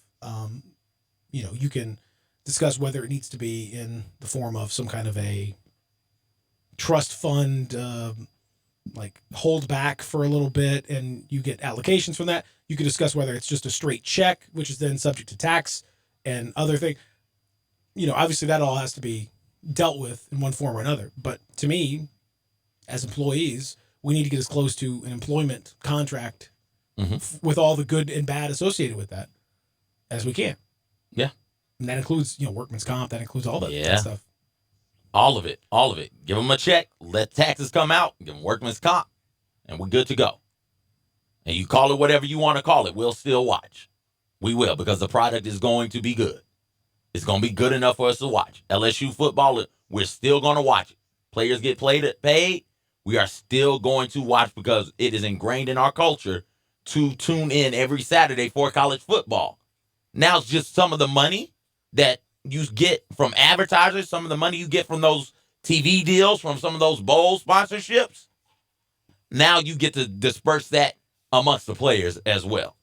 It's going to be same old, just with players getting paid now and having more power and more say-so and how they're treated and what goes on in their facility and with their respective sports. And that's a good thing. I would agree with that. Texter says, New York and California, such shining bastions of upstanding citizenry, the true pinnacle of human excellence those two states represent. They need to be leading the way like anyone needs a hole in the head. I think that guy may be being sarcastic. I was definitely like, this guy really likes New York, California. I think it was he probably got two texts wrong. Like the last sentence was probably just a wrong text. He was probably being serious about the first part. Okay. And I think he was sending that to somebody else. Okay, so that last sentence was okay, cool. Yeah. So I think he's a fan, obviously, of New York. Which they got a lot of great stuff in New York and California. I mean, New York City, great fun place to go. California. Didn't Buffalo wings originate from New York? Well, Buffalo's in New York, my friend. So Buffalo absolutely, wings. you got that right. I mean, Scranton, New York, Albany, Schenectady, Biggie, Yonkers, Long Island iced tea. Man, did that come from New York? Well, Long Island's New York, so I assume so. But French fries didn't come from France. We call them French fries, though. We don't call them France fries. Now I got to look up Long Island iced tea origin. It's from Long Island. It's not from Long Island. It is. It's from a bar in Long Island. I don't believe you at all. I can't trust you. No, you can't. You know I can't. But it is. No. Why do you think Buffalo wings are from Buffalo? Because they are from Buffalo. I feel like I've seen that documentary. Like you've seen that, exactly. Yes. Why don't you look that up? Look it up, CJ. I'm looking up the origin. Look it up, CJ. You'll find I'm right. You are. Exactly. Don't worry. Rosebud claims to have invented the Long Island iced tea. Thank you. As an entry into a contest to create a new mixed drink with triple SEC in 1972. Triple SEC? Triple SEC. He wanted to get all of the SEC in there. And in 72, who was it? It was Bama and Auburn and heyday of Tennessee football and Florida, Georgia. He wanted to get all of it. Even Vanderbilt. Even some of the Vanderbilt got into this drink. In Long Island. Yes. Triple SEC. Triple SEC, baby. That's probably right. Yeah. Isn't that right? Is that right? I think it is. Is that a drink at Neyland Stadium? Fun fact, though. Just while this individual is probably, I'm assuming this individual is being somewhat sarcastic. Fun little fact. As of last year, California and New York combined for 23% of the United States gross domestic product. That would be state 1 and 3 in the list. Only Texas is, and then California is number 1 by a landslide. By itself, nearly 15% of GDP, bigger than many, many individual nations, just in and of itself. So you can scoff if you want, but I don't think the NCAA wants to cut off 23% of the GDP in order to make a point. That would be a bad look. They like to have all those events at Madison Square Garden. They like to have all these events out in California at various. Now you have to get rid of. Wasn't the national championship in California? Many times it has been. Okay. And it was last year. College football, yeah. It's pretty common. That doesn't seem like a very wise decision on their part to lop off that. No matter your. But it's amateur athletics, so they don't need that money because of amateurism. I agree. They should lop off all of it, but they don't see it that way. So if you think if those states get serious about this, it's pretty it's pretty serious. It's pretty real. Yeah. There's some heft behind these throws. Yeah. Not a weightless threat. Especially because I don't think either one is going to budge, and that's why it's inevitably gonna head to the courts. Another texter says, "You guys are attorney wannabes." That's true. Very much so. I mean, there's no question about it. I've seen so many lost shows. I got friends who are attorneys. I've seen, Perry Mason a lot. Law and Order SVU. Law and Order, certainly. Law and Order. Cold Case. What's the one with the weird guy? Ice-T? That's not nice. No, not Ice-T. Ice-T is great. Love me some Ice-T. The Mentalist? Yeah. What's his name? Or what's that Law and Order? Law and Order, The Mentalist? Is that what it's called? Yeah. That's not what it's called. Made that up. Law and Order. I can't stand you, man. Long Island Ice-T. Good gosh. Texter points out that French fries are named for the style of cut on the potato. They are French, a.k.a. julienne. Thank you. Exactly right. If they were from France, they'd be called France fries. You'll note the noun form. The French means they're French cut. You said French, and it threw me off. Law and Order Criminal Intent is the one I'm thinking of. I French some fries. You did. I get. Careful, you'll get mono. No, not from fries. Don't share them with anyone. That's for sure. Let's take a break. We'll come back. I'm not sharing my fries. I promise you that. There are lots. I take a fry tax. Every time my wife gets an order of fries, I get 2, and I call it my fry tax. When you have kids, you'll definitely take the fry tax. Back after this, we continue Sports 56 961 877. Take Sports 56 with you on your phone or tablet. Download our official Sports 56 app today.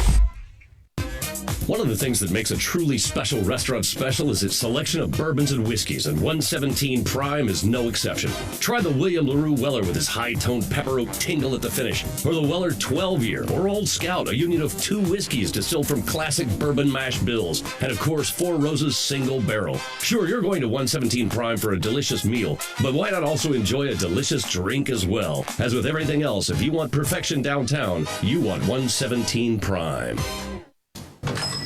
Welcome to Sherwin-Williams. Hi there. I heard paints are 40% off. Yep, and stains too. Right here. Mm-hmm. Only at your neighborhood Sherwin-Williams store. Right now. Well, September 20th through 23rd. Right on. Right? Ask Sherwin-Williams, September 20th through 23rd, and save 40% on paints and stains, with sale prices starting at $23.09. Only at your local Sherwin-Williams store. Retail sales only. Some exclusions apply. See store for details. In today's evolving workplace, XMC understands the process of getting office work done has moved from the desktop to your pocket. The new Xerox multifunctional printers and Connect Key app technology are game changers. Are you working with confidential information? Does it need to be secure from unwanted threats? Do you need to translate documents to another language? Xerox's App Gallery provides solutions like secure printing and easy translator technology. XMC is the second largest exclusive Xerox agent in the U.S. with 9 locations to serve you. We've been in business for over 25 years and have received top awards from Xerox. In changing our world one experience at a time, our team's committed to doing what's right for your business. XMC is proud to be your leader in document and print management, and it'd be our pleasure to serve you. Contact XMC today at 888-814-3114 or visit our website at xmcinc.com. XMC, Excellence in Office Solutions. Today, business happens here, and virtually anywhere. Because today, innovative companies are reinventing the way business happens. And they need people who can keep up. With the expertise and technology to get packages to over 150 million delivery points. So, who can help you deliver the future of commerce? The United States Postal Service. See why we deliver more e-commerce packages to homes than anyone at USPS.com/future. Get your gun, Nelly, and saddle up Penelope. It's Western Trading Days at Sunrise Buick GMC. Old-time trading prices on over 700 new Buicks and GMC trucks, and the Sunrise Used Car Corral has over 500 in stock. Ranch managers have been told to cut prices to the bone, and remember, you can bring your car to Sunrise Service no matter where you bought it. If you're a good person with bad credit, SunriseMemphis.com will help you put one of your brand on these little fillies. Free hot dogs and Cokes at the Chuck Wagon. Western Trading Days going on now at all 3 Sunrise locations. We make it fun to buy a car again. Family Leisure has the world's biggest spa sale going on now. Over 50 spas in stock and ready to sell. $8,000 spas now just $44.99. 4-person spas starting at $24.99. Swim spas from $89.99. Huge discounts on all spas. Get the lowest prices of the year with special financing available. It's the world's biggest spa sale happening now at Family Leisure. Whitten Road at I-40, where family and fun come together. Got something you want to get off your chest? You better have a backup plan. Want to join the conversation? Someone needs to tell him he has to grow up. Join us on the First Bank phone lines at 360-8255 or the First Bank text line at 67129. Welcome back to the Peter Edmiston Experience with CJ Hurt. Here once again are Peter and CJ.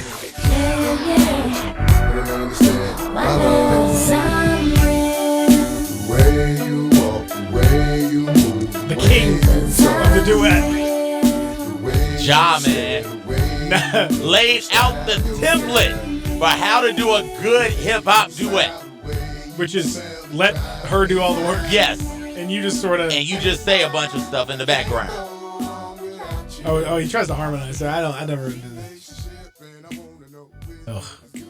J.A. Rule. Ja Rule, baby.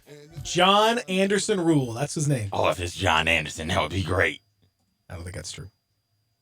Jesse Anderson. Jerry Anderson. Jesse seems about Jeffrey Bruce Atkins. That is even better. His name is Jeffrey Atkins His Rule? His name is Jeffrey Atkins. Why isn't JBA Rule? He's like, can we go Jabba Rule. Can we go with Jeffrey Atkins? No. Hey, Jeffrey, we're going to need to have a little chat about your image, my friend. Jeffrey, no. Jeffrey Rule? No. You can't be out here in these streets with a name like Jeffrey, dog. Jeffrey Atkins Rule. Come on, man. That is even better than I thought. Come on, man. Jeffrey Atkins. Is that true? Are you just making Yeah, it no. Google it. I promise. I'm not making it it's up. true. It's a real name. I mean, at least Snoop Dogg's name is like Calvin Broadus. Like that's not a great rap name, but it's I don't know. It's not Jeffrey Atkins Rule. Jeffrey Atkins sounds like a deacon. Deacon Jeffrey Atkins? Deacon Jeffrey Atkins of First Greater Missionary Baptist. I mean, he could be an R&B guy like Jeffrey Osborne. He could be R&B. Yeah. But he's not. But he's he as painfully obvious on that track. He is definitely Jeffrey and Curtis got into it. Curtis just ended him. Yeah. You would if we're just backing on these streets, I'm backing Curtis over Jeffrey just sight unseen. I'm just gonna tell you. Okay. I mean that's Jeffrey does have carry a certain like aura about that name. Like R. Kelly? Not aura. What are you talking about? Good grief. Anyway. What? Robert. Was his name Robert Kelly? Yeah, his name is Robert. Yeah. Again, not a name that carries on the streets. You got to make that R. We've learned this. There's certain names that don't carry the weight on the streets. Yeah. Peter, for example, not a great street name. Robert Sylvester Kelly. Mm-hmm. Peter would not be a great street name. So no. That's why I go by P. P Rule. That's what they call me. Peter Edmiston, P.E. Rule. P Rule. Okay. P Money? P Money. P Money flows. P Money will work. You can get away with P Money. They called me when I used to do a sports segment on Hot 107 back in the day. And really? And during their morning show back a long time ago. Okay. And obviously before I was doing this morning show. Yeah. And I was Sweet Pea. Oh, that's nice. I mean, you know, it's okay. Worked for Pernell Whitaker. Who? Come on, you know who Pernell Whitaker is, right? No. You don't know who Pernell Sweet Pea Whitaker is? No. One of the greatest boxers of all time? Oh, that guy. Yeah, no. I don't know who Sweet Pea is. Listeners, this is what I deal with, okay? I'm looking directly at the camera. This is what I deal with, right? That guy doesn't know who Pernell Sweet Pea Whitaker is.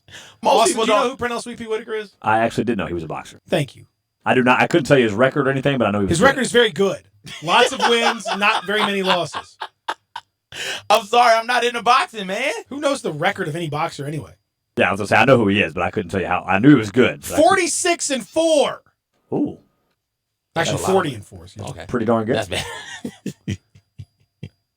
His nickname, Sweet Pea. Okay. Sounds like he wasn't very sweet in the ring. Died not that long ago, like a couple months ago. R.I.P. You're being disrespectful to his name. I'm not being disrespectful by saying I don't know who the guy is. Unbelievable. He fought Oscar De La Hoya, one of the biggest events of the time. Felix Trinidad. Good Lord. Now you're just making names up. Felix you didn't watch, I guess you didn't watch boxing at all. No, Peter. Have we not established that? He beat whose daddy?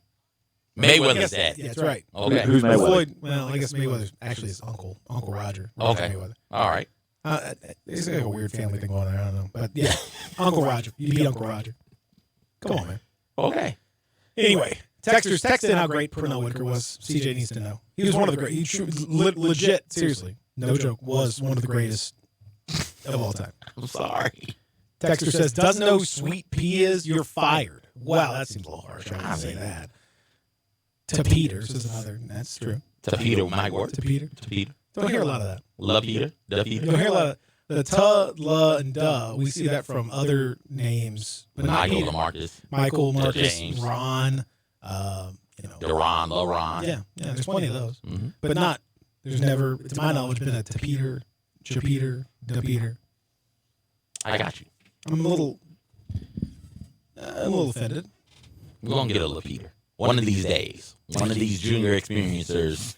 Lil Peter is going to Not, be no, not Lil. No, not Lil. La.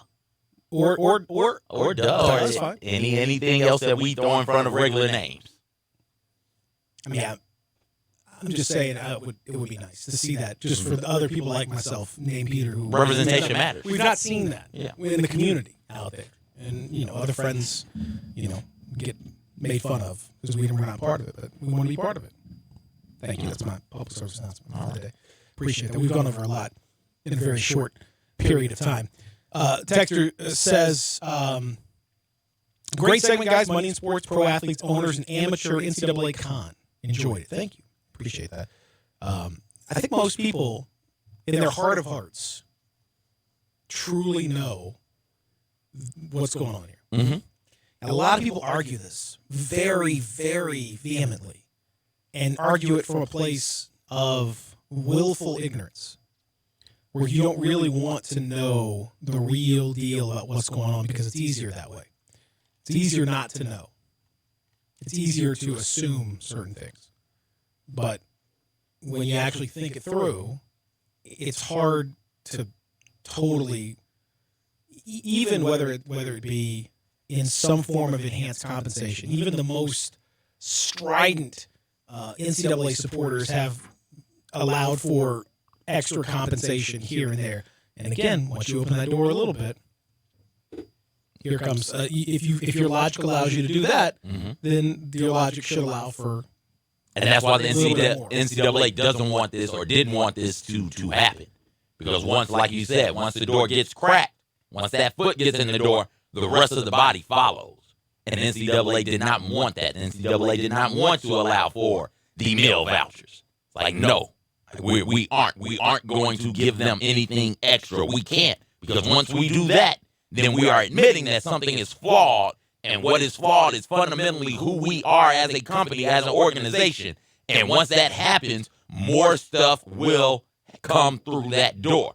But in the case of the meals, it was ridiculous. that Shabazz Napier was on national TV. Yeah, we hungry. We don't got enough food. It was ridiculous that Oklahoma, I think their linemen got in trouble and had to pay like $10, $15 or something like that because they took an extra scoop of potatoes. Like it was ridiculous that stuff was going on, and all of us knew it was ridiculous. And that pressure hit the NCAA. Like, yo, we've got to do this now. We've got to give them unlimited food, unlimited meal vouchers. We can do that. But once they did that, that cracked that door even more for this type of thing to follow through next. And it's good that this is following through next because they should be compensated. They should be. That billions of dollars come in during March just for March Madness. Let's not talk about how much money bowls bring in for these big-time programs and what these TV deals are for these major conferences and how much money they are getting.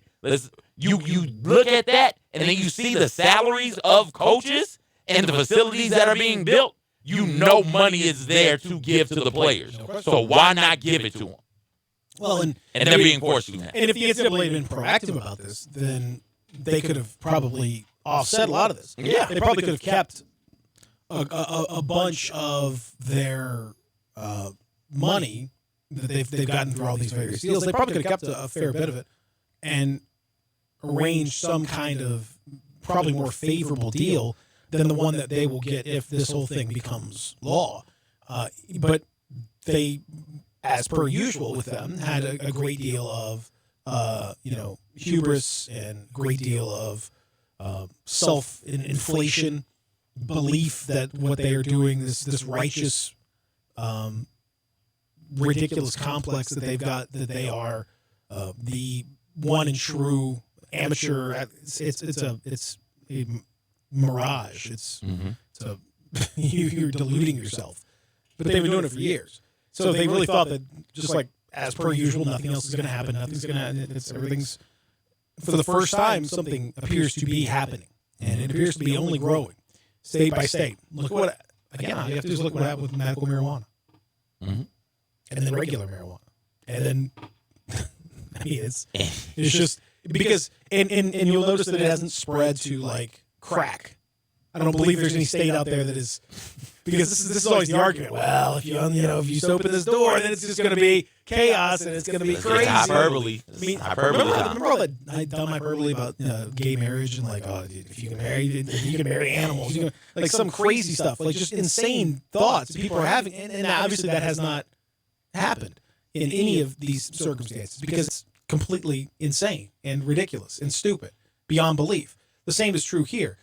Just as legalizing marijuana or medical marijuana or even recreational marijuana use, decriminalizing smaller amounts of marijuana hasn't led to, we need to let crystal meth be legal. Let's let meth be legal. Let's free Molly for everybody. Let's go. Cocaine, that's cool. Everything's great. Get our Scarface on. Let's go. Hey, crack. Let's hand out crack at schools. Whatever. No, this is. People love to just go crazy with all this hyperbole. The truth is, no. The slippery slope only goes so far, and then it stops. It's not as slippery as you think it is. At all, man. And that fear of, hey, things are about to change and it's going to be horrible is a fear I don't understand. I don't know if it's because I'm young and naive or because of, or what. But this fear that, hey, if we change something, to change the way something is right now, is going to cause us great pain in the future. Like that fear is something we've got to get over.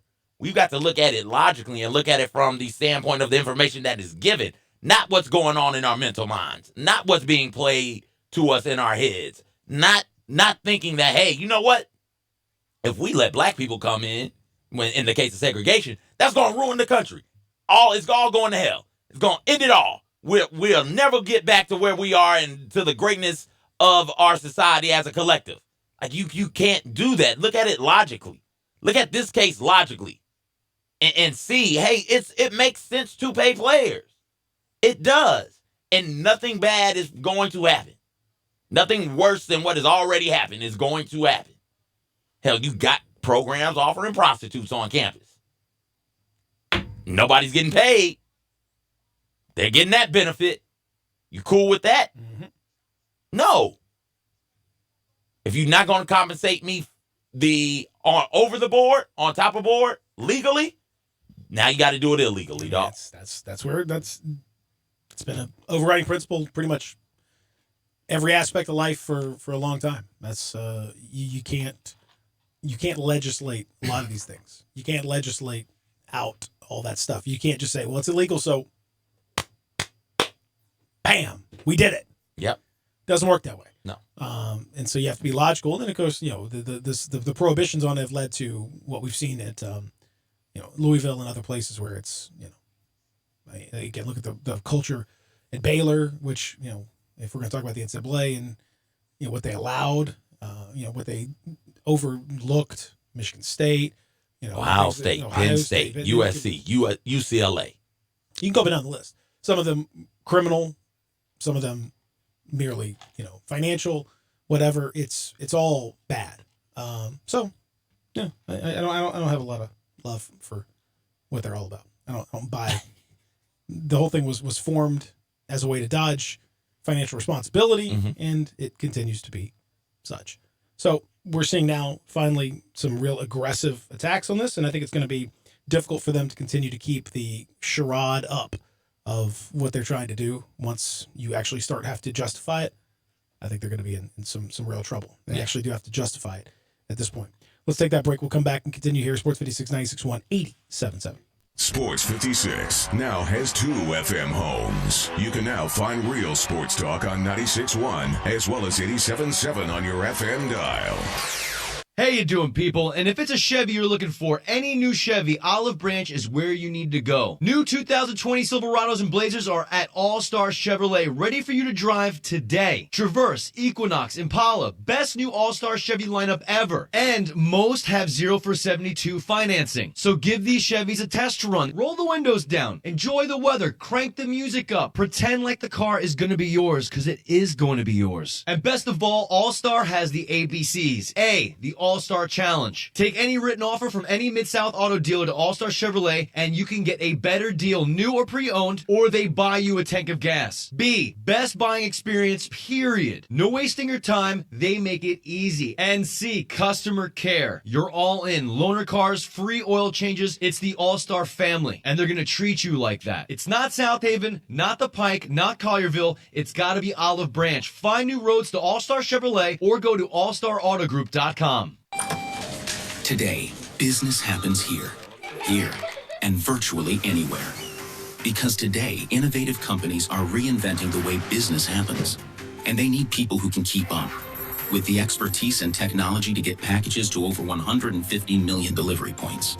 So, who can help you deliver the future of commerce? The United States Postal Service. See why we deliver more e-commerce packages to homes than anyone at USPS.com/future. If you are thinking about renting or purchasing a compact excavator, the best choice is Bobcat. Bobcat excavators are made in America and proudly represented by the Mid-South's largest compact equipment dealer. With 9 offices, Williams Equipment has the most locations for rental, sales, and service. Whether you do plumbing, utilities, swimming pools, concrete breaking, or foundations, Williams Equipment has the right Bobcat excavator for you. This is Cody Bumpus, the Bobcat Specialist of North Mississippi. Call me for a demonstration and a finance quote at 901-508-8739.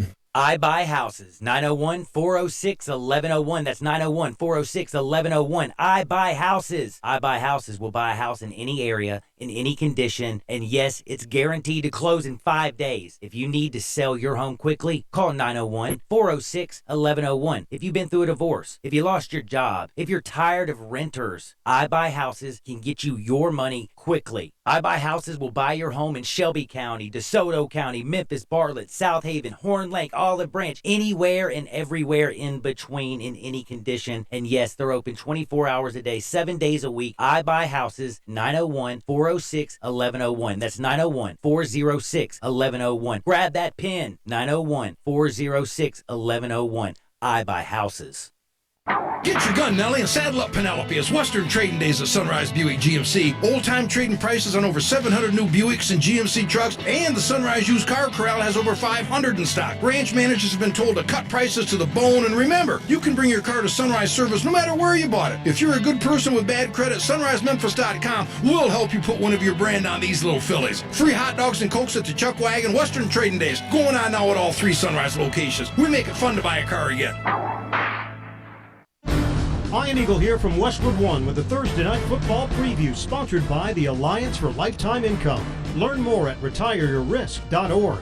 Hall of Famer Rod Woodson will join me for AFC South action, the Tennessee Titans and the Jacksonville Jaguars. Both teams coming off close losses. The Jaguars fell to the Texans, while the Titans came up short against the Colts. Tennessee head coach Mike Vrabel says they have a laundry list of areas for improvement. Being better on third down, stopping the run, tackling better, being good in the red zone. So, there's a lot of things that we talk about. Winning the fourth quarter. 1 week in this league, you'll execute them and you'll win. And then when you don't execute those things that you talk about each week, you usually lose. Join us for all the action from Jacksonville on Thursday Night Football. Remember to listen to Westwood One's coverage of the NFL all season long, right here on Real Sports Talk, Sports 56, 96.1, and 87.7. Welcome back to No Brainer. Gary. I'll take cars and trucks. What's the best way to protect your engine from gum, varnish, and corrosion? Sta-Bil 360. Gasoline with ethanol can go bad in as little as blank. 30 days? Using Sta-Bil 360 ethanol treatment year-round is what? Is it a no-brainer? It is! You win peace of mind, Gary! Awesome! Can I have money? Sta-Bil 360. It's a no-brainer. Available where fuel additives are sold. As a doctor who provided medical care to remote islands, Dr. Ben LeBreau has seen some things. Piracy, hurricanes, being struck by lightning. While most of us can't relate to confrontations with pirates, we get that life comes with risk, but retirement shouldn't. That's why Dr. Ben purchased an annuity to secure a protected income stream for the rest of his life. Find out more at retireyourrisk.org. Brought to you by the Alliance for Lifetime Income, the sole sponsor of the 2019 Rolling Stones No Filter U.S. Tour. Welcome back to the Peter Edmiston Experience with CJ Hurt. Here once again are Peter and CJ.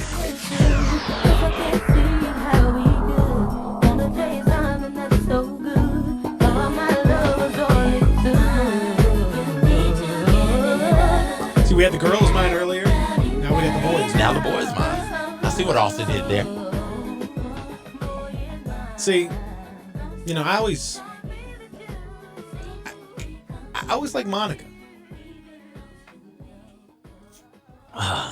No, I like them both. Brandy's, very Brandy's much like so. Brandy's. I love that raspy voice. Yeah, I do. Yeah. I just like Monica got a little bit of a. I don't know. She slid under the radar a little bit. Brandy kind of overshadowed her a little bit. When? In that same era. In that era? Yeah. I guess in that era, Brandy was the one. But right after that era, Brandy Brandy falls completely off radar. Where'd she do? She ended up doing Moesha, so not a lot of time left to be in the studio when you got a great TV show like Mo to the E to the Moesha, and Monica takes off. Ridiculous. She could do both. Who's done both? Who's had a really good TV show and a good album at the same time? Will Smith? No. Did we ever overlap? We never. I don't think any of Will Smith's stuff, because he was Fresh Prince before the show. I think it was a Fresh Prince and DJ Jazzy Jeff not during the show. After the show it came. I thought it was like in the first year or two, like there was a little bit of an overlap. I could be wrong on that. Like an early 90s, like a 90. When did Fresh Prince was the 90? Everything in me wants to say Fresh Prince was like 93, 94. That seems too late. I feel like it was earlier than that. Also, can you check on when Fresh Prince started? Look it up, Austin. He worked in the late 80s and early 90s with Jazzy Jeff in The Fresh Prince. I can't remember when The Fresh Prince went off the air off the top of my head. When did it go on the air is the bigger question. I feel like it was earlier than that, but I could be wrong. I can look it up since you guys aren't going to do it. The Fresh Prince, let's see here, went on the air September 10th, 1990. Yep. See, it was on in 1990. So it was a slight overlap. Yeah. Now Will's first solo album, I think, was later. Yeah, it was. Yeah. Definitely. In 97.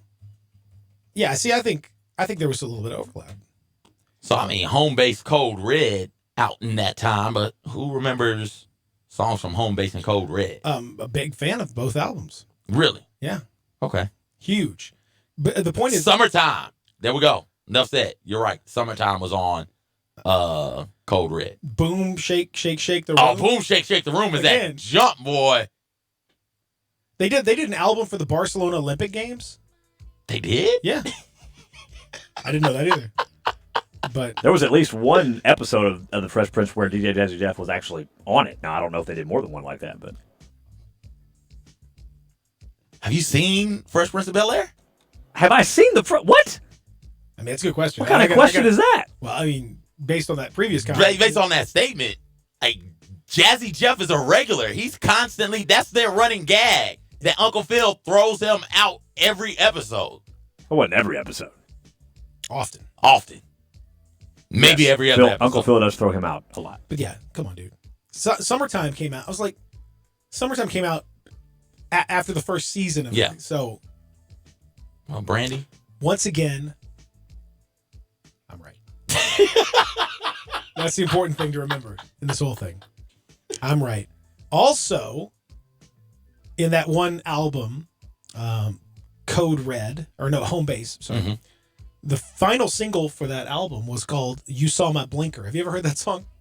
No. I haven't either. He clearly wasn't driving in Memphis when he wrote that. But apparently it was a song about an old lady that crashed into Fresh Prince's new car. In his anger. This is the first and possibly only song where Will Smith curses. What? He curses the B word. Said, to the left lane I tried to switch, then you saw my blinker. That's what? Yeah, Will Smith. I know. Oh, let's go to break. I got to hear this song. I couldn't believe that. I didn't know he ever cursed in an album. There you go. All right. You learn something new every day. Our man Clayton Collier is supposed to be in the studio here as we begin hour number 3. We shall see. He's from New York, so he can weigh in on this NCAA issue if he wants to. Weigh in on Eli Manning. That's really why we're talking to Clayton. A whole lot more. From Local 24, Clayton Collier. He is next as we continue here. Real Sports Talk, Sports 56, 961-87.7.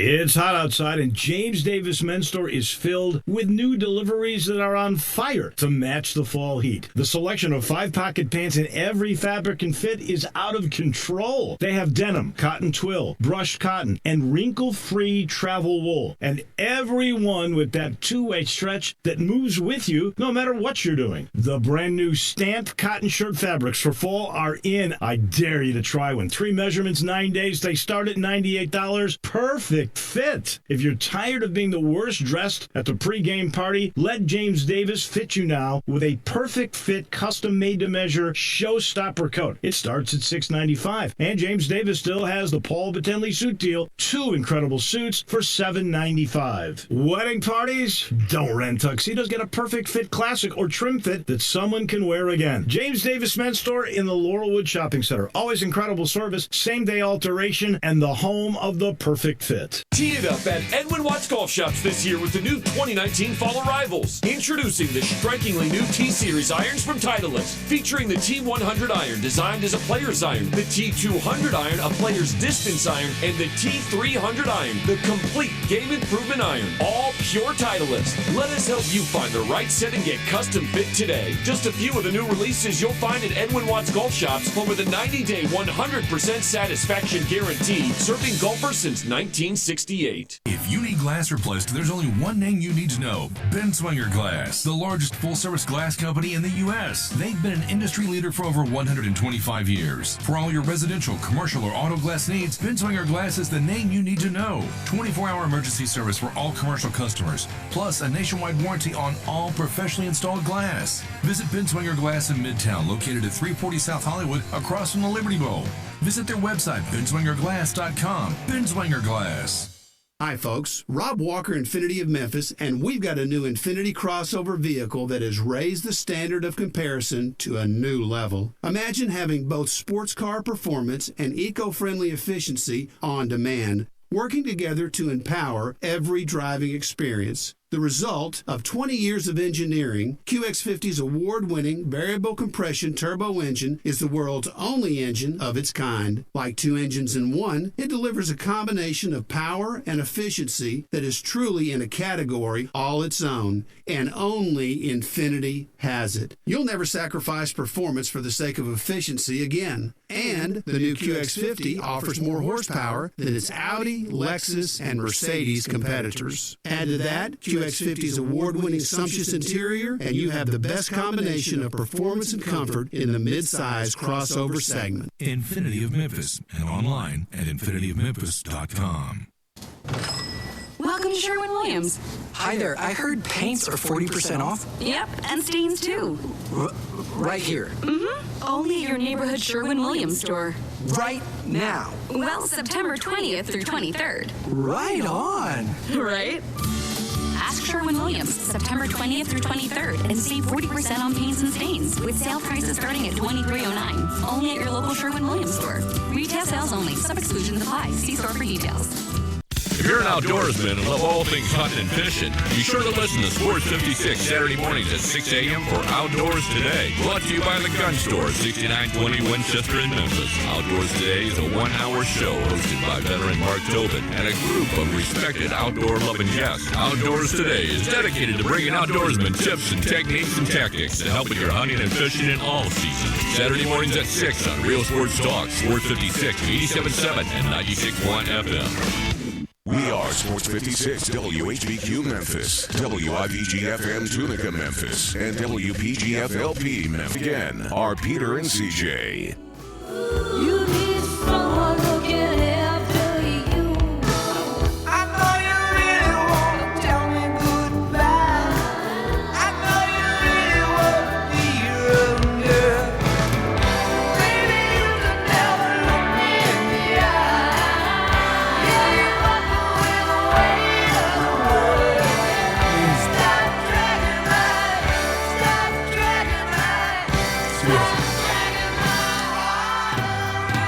Beautiful duet Thursday. Hey.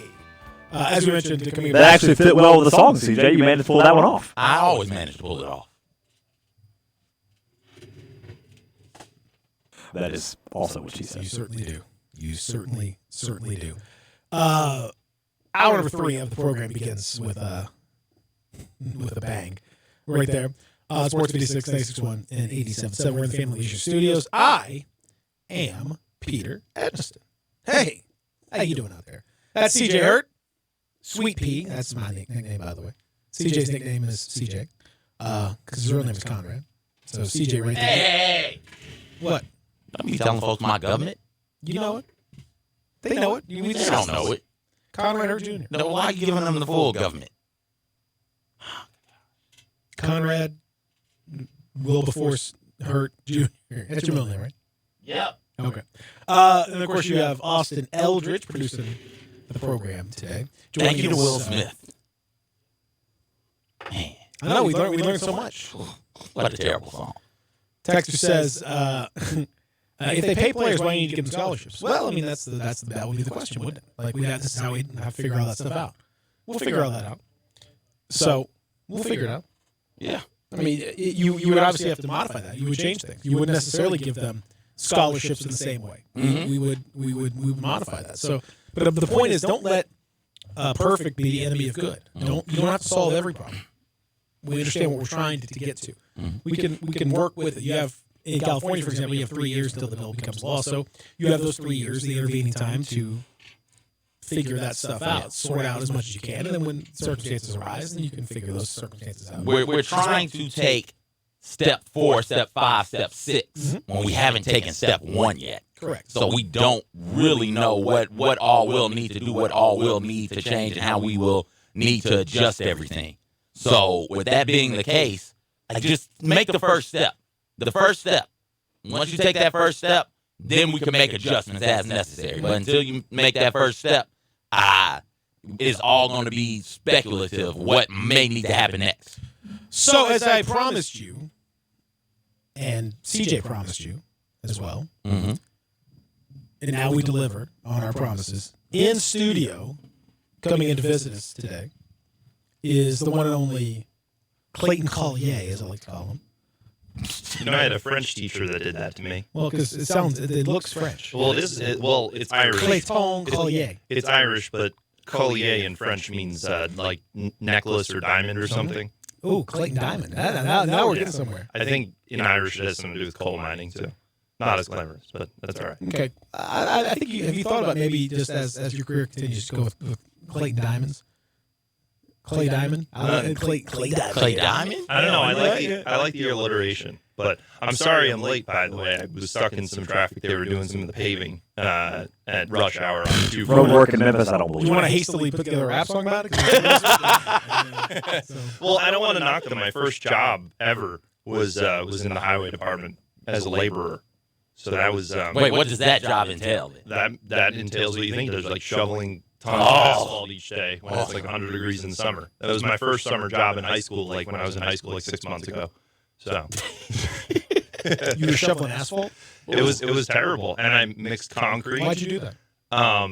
It was a job. I needed some extra money for college, and I remember I had a 100-pound bag of concrete or 80 pounds, whatever, and it split over me when I was trying to put it in, and it covered me.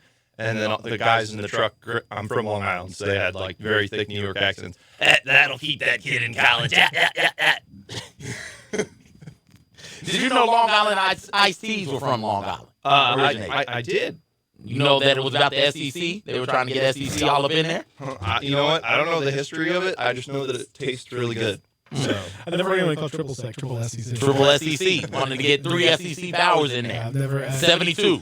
Probably who? Alabama, Tennessee? Yeah, Tennessee, Alabama, probably at that point, Florida. Becoming maybe. Yeah, they Georgia be in there. Georgia? Okay. Want to get 3 SEC powers. Triple SEC. So, Clayton, we brought you in not only just because we like you, but also... You like me? You really like me. He sounded so touched. I mean, I honestly didn't know. I thought you just tolerated me. So thank you. Well, I mean, I like you. I mean, you know. Well, there we go. The same way I like CJ. Like, I mean, you know, to a point, you know, it's... Well, now you just put that in question for him. No.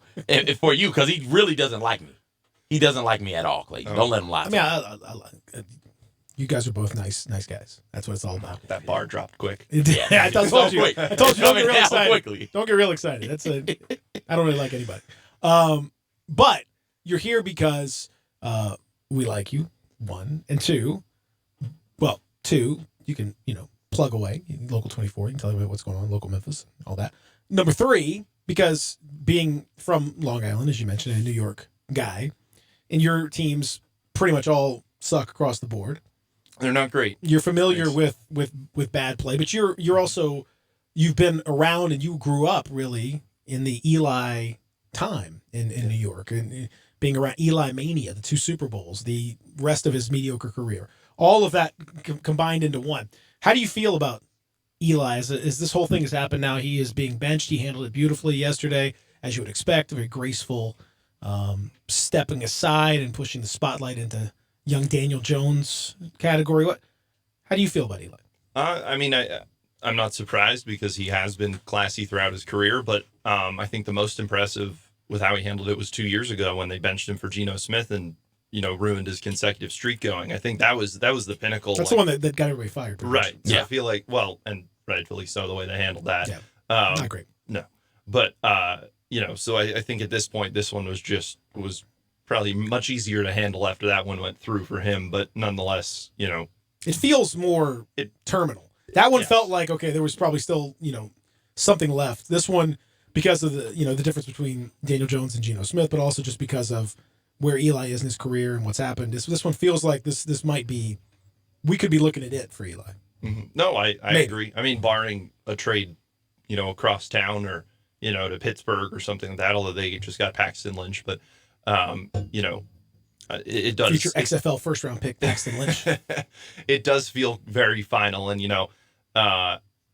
as frustrated as a Giants fan as one can be with the last 6 months and how they handled everything and why one of the best, if not the best wide receiver in the game is now Cleveland Brown. That could boil your, a little bit within. But at the end of the day, my other teams were the Mets, the Knicks, and the Islanders. And the Giants are the only team that I've ever experienced a championship with, and they did it twice for me. My dad gave me all my teams. So well, it is. And he wasn't going to take me to the championship parade for the second time around because I had school and he had work. It was a Tuesday. I said, Dad, let's review my other teams that you've granted me. The Mets, the Knicks, and the Islanders. I said, tell me when my next championship's coming. Cut to us on the train and him calling me out sick for work.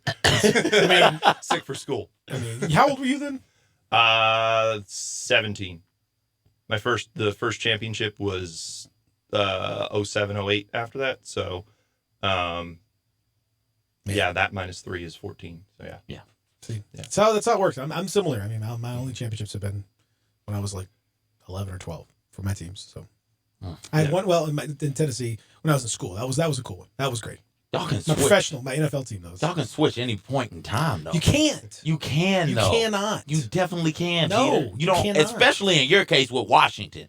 Like, they are bad because their leadership, the president, is just awful at his job. You don't have to sit there and deal with that. That person's not leaving. If it's a bad coach or some bad players, you can move those around. Bad GM, you can move them around. The owner, like, that person is there forever. You don't have to sit here and deal with that from him. I'm not disagreeing with you. He's a terrible owner, terrible human being by all accounts. Mm-hmm. I'm just, it's what it is. I can't. What am I supposed to? When they sell the team that you supported from childhood to somebody else, you're supposed to be like, well, that's it. You can't do that. Your heart is full. It's what it is. You can't just turn that off. You can't just pretend like it doesn't matter. Well, you do pretend that Eli Manning isn't an elite quarterback. I heard you talking about that the other day. Oh boy, yeah. And Austin agrees with me over here. Boy. Thank you. I thank you. Somebody with some sense, finally. Well, I mean, when you have somebody, I agree with you the whole time. You don't What are even talking care. about? You don't even care. You really don't care. You know, I don't think people really remember from a different perspective on this. Tom Coughlin was on the borderline of being fired before that second championship with the Giants halfway through the season. And then I remember they're walking off the field and somebody on the call, I can't remember who specifically said it, but said Tom Coughlin's a Hall of Fame coach now because he's got 2 titles.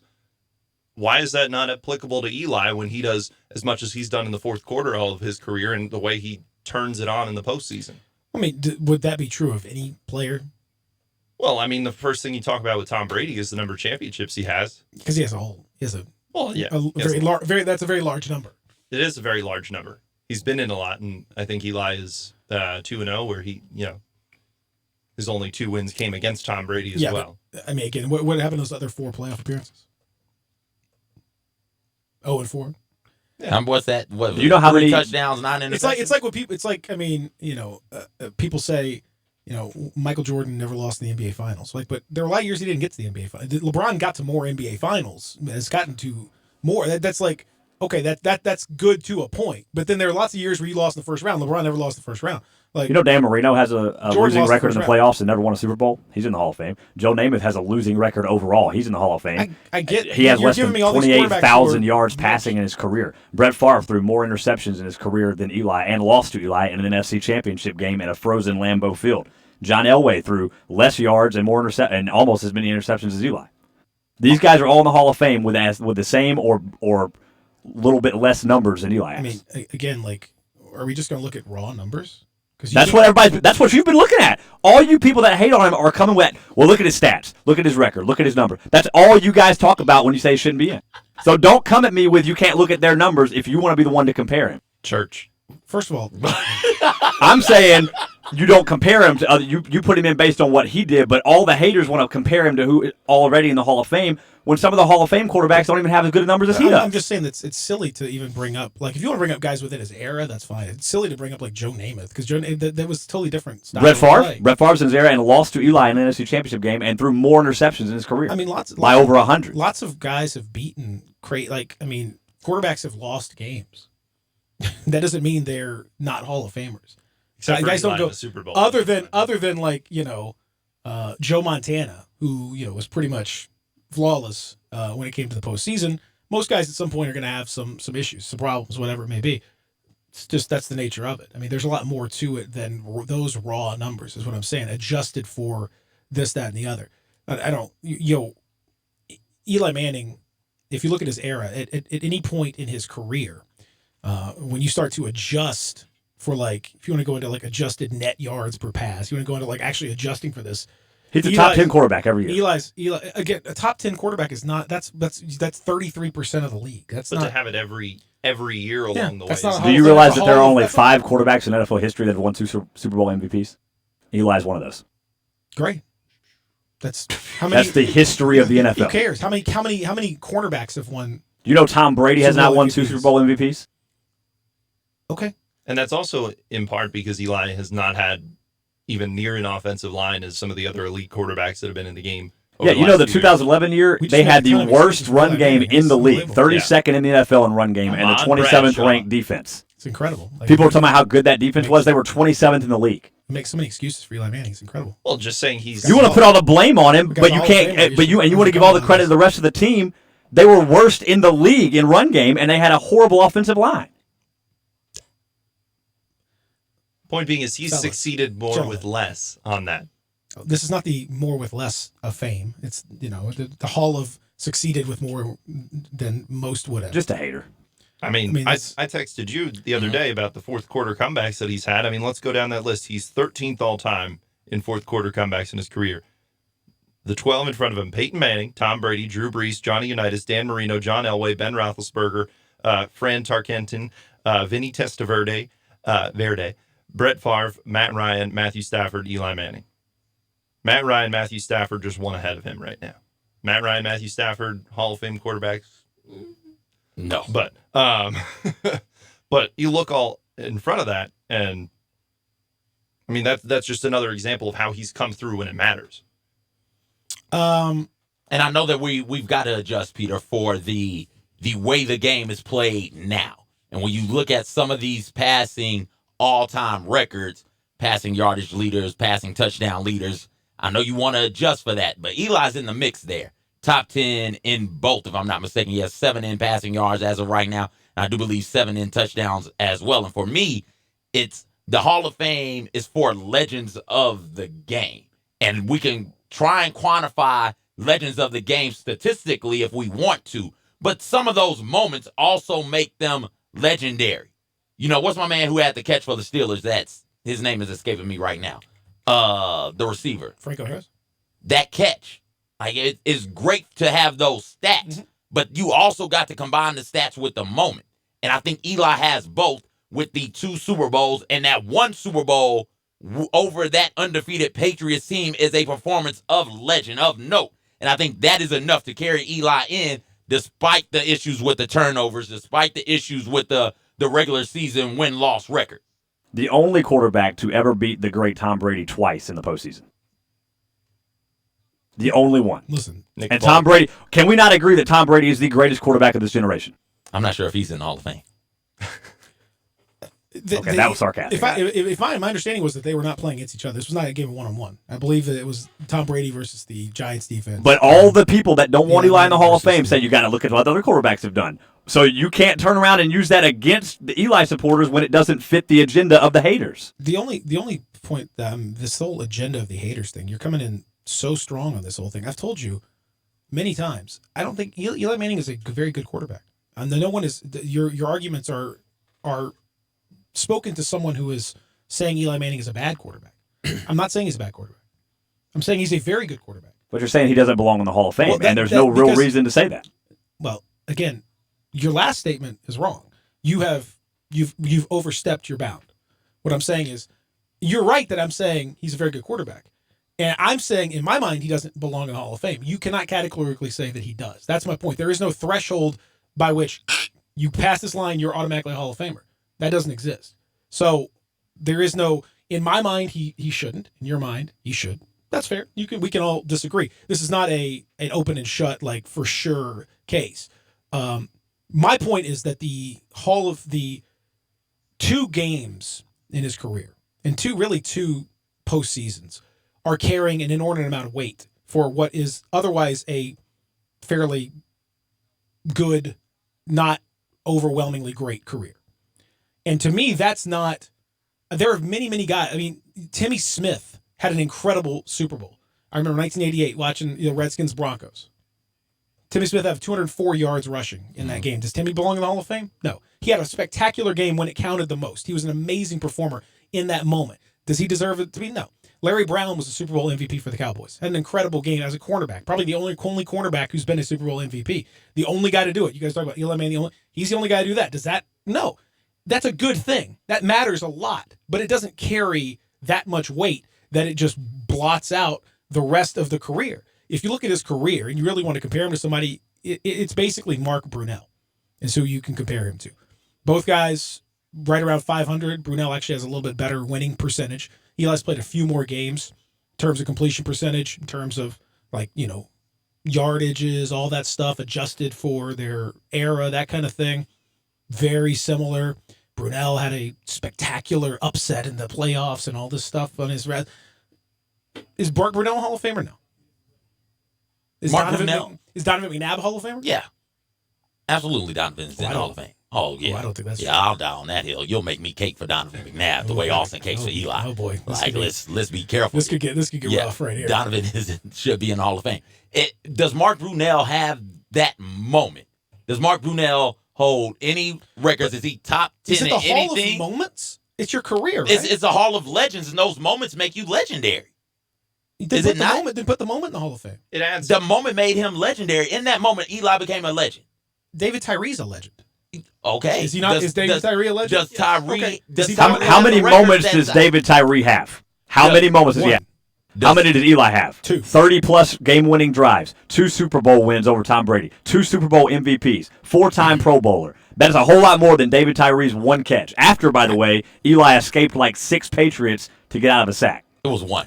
It was definitely not just 1. It was 1. One had his hands on. Yeah. So, but does Tyree have any of the top 10 NFL receiving stats? Because that's the other thing with Eli. Sure, we knock him for the losses and the interceptions and looking pretty mediocre to bad down the end of his career. And really take out those 2 Super Bowl runs. That's what he looked like, mediocre to bad. But he still has top 10 finishes in FE and it today in passing yards and touchdowns and a couple of major moments to hang his hats on. Do you guys have the Wi-Fi password? Because it's not a Hall of Fame. I do have it, but I can't say it over the air. Why can't you? Well, because I don't know. You guys are all deep in on the laptops right now on pulling up stats to tell you how everybody else is wrong, and I just kind of feel out of the loop here because I can't pull up them. But I had the stats that I had on here. But listen, what I think, stats do you have? Well, I said before about the fourth quarter comebacks. The amount of the clutch factor. I think. Yes, I agree that it's about as pedestrian as you can get at 500 for his record in his career. But what he's been able to do in the clutch, in those moments, as he's saying, to make it a legendary status for CJ. But just the way that this guy turns it on into a Hall of Fame level when it comes in the fourth quarter, I got it. You know who's got more fourth quarter comebacks than Well, I just read the whole list, so there's 12 of them, but yeah. Yeah. Matt Stafford does. I asked you that one. Well, Matt Stafford is not a Hall of Famer. Matt Ryan, we'll see. He's certainly on pace. Ben Roethlisberger, certainly. Matt Ryan is known for not coming through in that Super Bowl. Well, guess what? Was it 28-6? He's got 28 fourth quarter comebacks. I know. I'm saying he doesn't have that moment. But the moment carries so much weight with you guys. It's just and it one should. Moment. As a basketball guy, I would think that you would put some weight on those rings. No, rings are important. Rings are important, but it's especially as NFL of all things requires a tremendous amount of collaboration, right? With a lot of pieces. Quarterback is very important, correct? But it's not the be all end all. What pieces did Eli have? Any more than Adam Morrison is a Hall of Famer because he has 2 rings in the NBA. That doesn't overcome the rest of his whatever career he had. He has 2 rings. Charles Barkley has 0. It's a very silly argument to say that makes any difference whatsoever in the evaluation of those 2 players. Robert Ory. No, he's not a Hall of Famer. Okay. He has big. That's an excellent example. Great moments. A guy that was known for being a clutch, big shot Bob. Mm-hmm. Does that overwhelm the rest of a career, which is just pretty good? No, it doesn't. If you want to put a little part of the Hall of Fame dedicated to Eli Manning's moments, I'm very cool with that. Because he did have great moments. Let's remember them. But let's not let those moments wash away the rest of a career, which again, like as you point out, like he's never a top 5 quarterback in the league at any year of his career. What are he you wasn't supposed to even build? necessarily What are you the best supposed to build player around? on his team for many of those years. Well, his defensive line, yeah. I mean, Michael Strahan, Tiki Barber were probably better in their respective years in many of those seasons. If you look at than the Eli. offensive core around him, though, there was not very much. I mean, yes, in his latter years, he had Odell around him, but I mean, Victor Cruz is probably about the best receiver that he's had over the years. Well, that's not. He's good. He's good. He wasn't great. But you could use the same argument anytime. Mario Manning, this stuff. I mean, how many? Aaron Rodgers. There's lots of guys who've had receivers that have been kind of middling throughout their career. It happens. They've also had offensive lines that could give them protection. And they've had running games that can open up the passing game. The Giants have had neither. Listen, man. Saquon Barkley just got there. He didn't count. I've never seen somebody apologize for a guy so much. It's just like everything is not Eli. Never a fault. Did someone else throw the interceptions, or was that Eli's fault also? No, he threw the interceptions. Okay. Well, then but you cannot, just because he threw interceptions does not mean he's not a Hall of Famer. There were guys in the Hall of Fame that threw 100 more interceptions than he did in their career. Just because he won Super Bowl. Yeah, I agree. Brett Favre threw a lot of interceptions.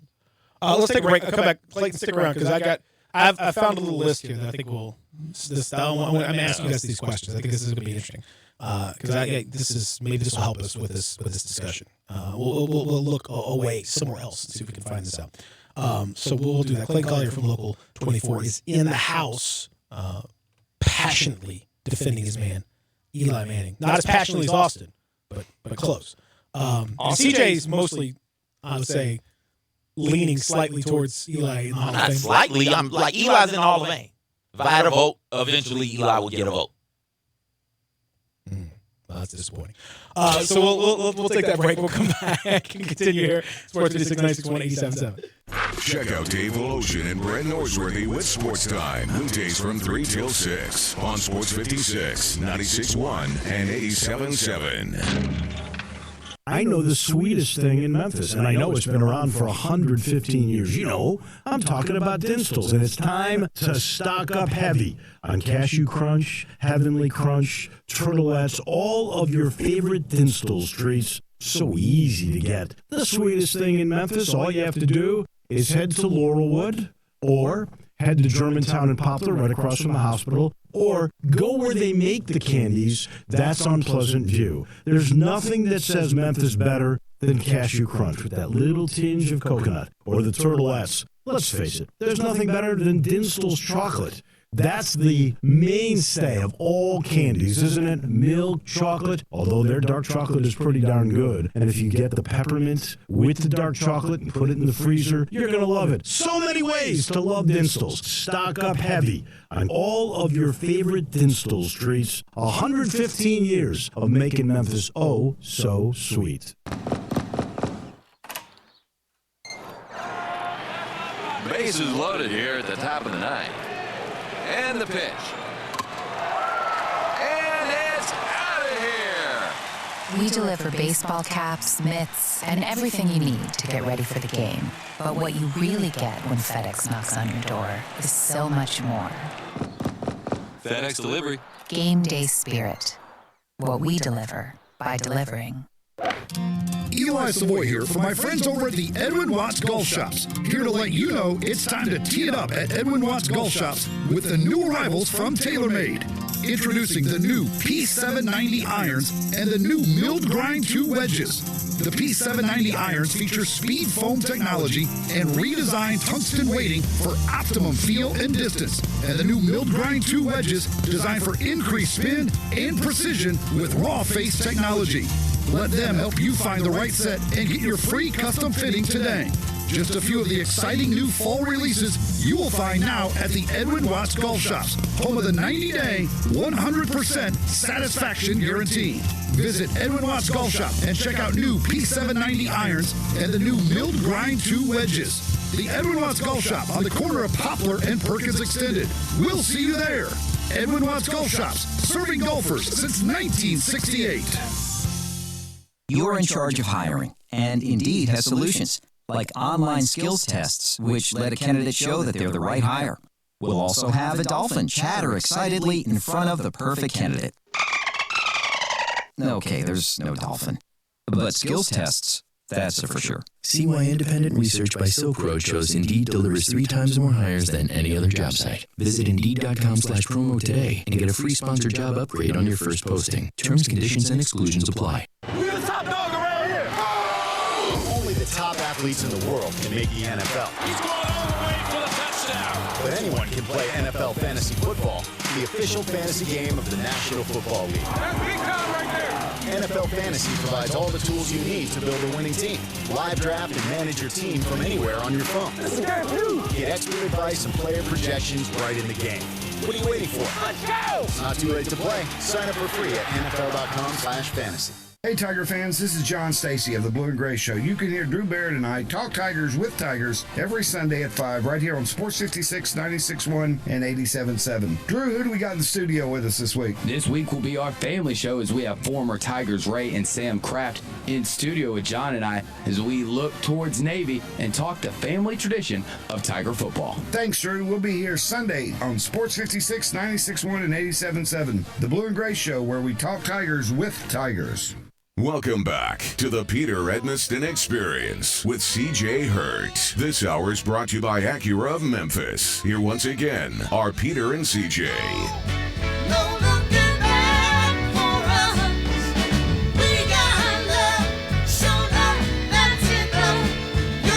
Yeah. You're all I need to get by. To get by. Beautiful. Clayton, you want to jump in on the duet here? No, I did want to say Austin has tremendous stats. He really does. On Twitter, he has some great ones on there that I'd be like, oh, wow, that was a great stat. Like before the Southern game, I think. Or no, before the Ole Miss game. It was 200. When the Tigers give up 200 yards or more a game, they've only won 3 games since 2008. I was like, I don't believe that. So I went on reference and I made sure to check that. And I was like, wow, he's right. Yeah, I mean, I can't claim that information for myself, but I do try to research it. And when I get the stuff, I like to post it. Saying it's good stuff. Look at this guy right here. I liked it. I love it. I was every time like he's helping you. He's helping you. Well, it's not just because he's helping my argument. I just genuinely, I was like, when I was coming here, I was like, I have to mention if Austin's here, I have to say like, he does a good job with that on Twitter. I'm very happy and sorry, deservedly so. That was my song and dance. That's lovely. Clayton Collier, I appreciate that. Joining us. It's very nice. So now, at least one person cares. Let's ask the fan. Hi. So now I want to introduce you gentlemen to something called the Keltner List. Uh-oh. Do you know what the Keltner List is? The Keltner List is a series of subjective questions formulated by Bill James, famed sabermetrician in baseball, but you can modify it to whatever sport that you want to determine, and it's designed to help assess whether a player deserves to be elected into the Hall of Fame, whether a player is truly a Hall of Famer, taking into account numbers and also not numbers. So let's go through this, and you tell me, how does Eli fare in this particular list? Was he ever regarded as the best player in football? No. Did anybody, while he was active, ever suggest that he was the best player in football? No. Okay. Was he the best player on his team? Yeah. Sometimes. For the most part. More often than not, yeah. More often than not. Was he the best player in football at his position? No. I think this is a difficult argument to go down when you have arguably the best at the position to ever do it.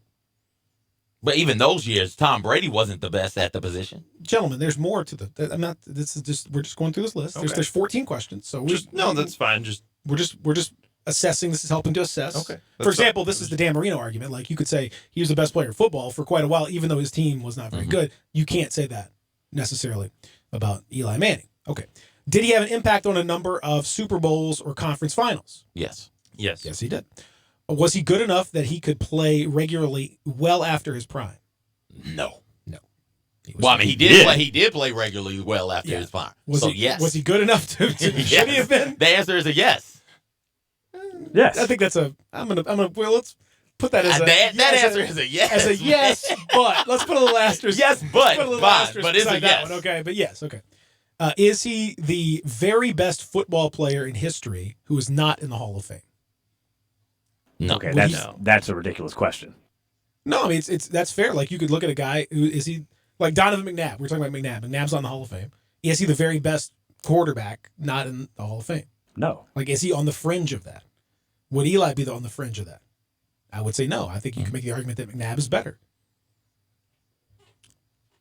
How many Super Bowls does Donovan McNabb have again? Dude, is Super Bowl's like the only thing we got? Is that You're going to call a guy better than a Super Bowl winner? How winner? many conference finals does Eli have? Conference finals? Yeah. 2. Yeah. There's 5 for McNabb, 5 straight, right? Yep. I mean, does that's more consistent performance. I'm just saying. Like you can look at it however you want to look at it, but he has more he's a longer, more successful quarterback in that regard. If you want to look at it like that, I mean, it's just simple. He's got more playoff wins than Eli Manning does. Eli just happens to have the 2 years where he won the 4 games in seasons that were not spectacular regular seasons. Great playoff performer again, but that's doing a lot of work. So we got to know there.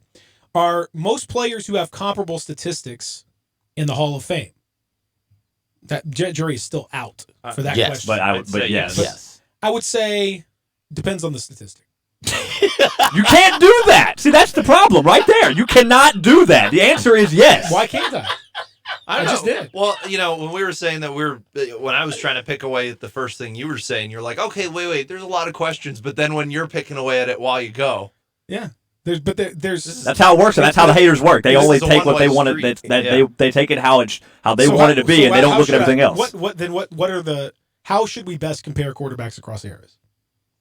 I mean, that's what it's a difficult argument. It is. So I'm saying, which stats do you want? Because if you want to do it yards per pass, you want to do it yards per, like if we want to break it down on a stat by stat basis, like adjusted for the era, and it's also difficult. Then it's different. Then if you just look at overall numbers, there's lots of guys from this era that would, Matt Ryan, you just talked about, was going to overwhelmingly have the raw numbers to be in the Hall of Fame, but that won't necessarily mean that he's a Hall of Famer. Right. Well, I think that's just.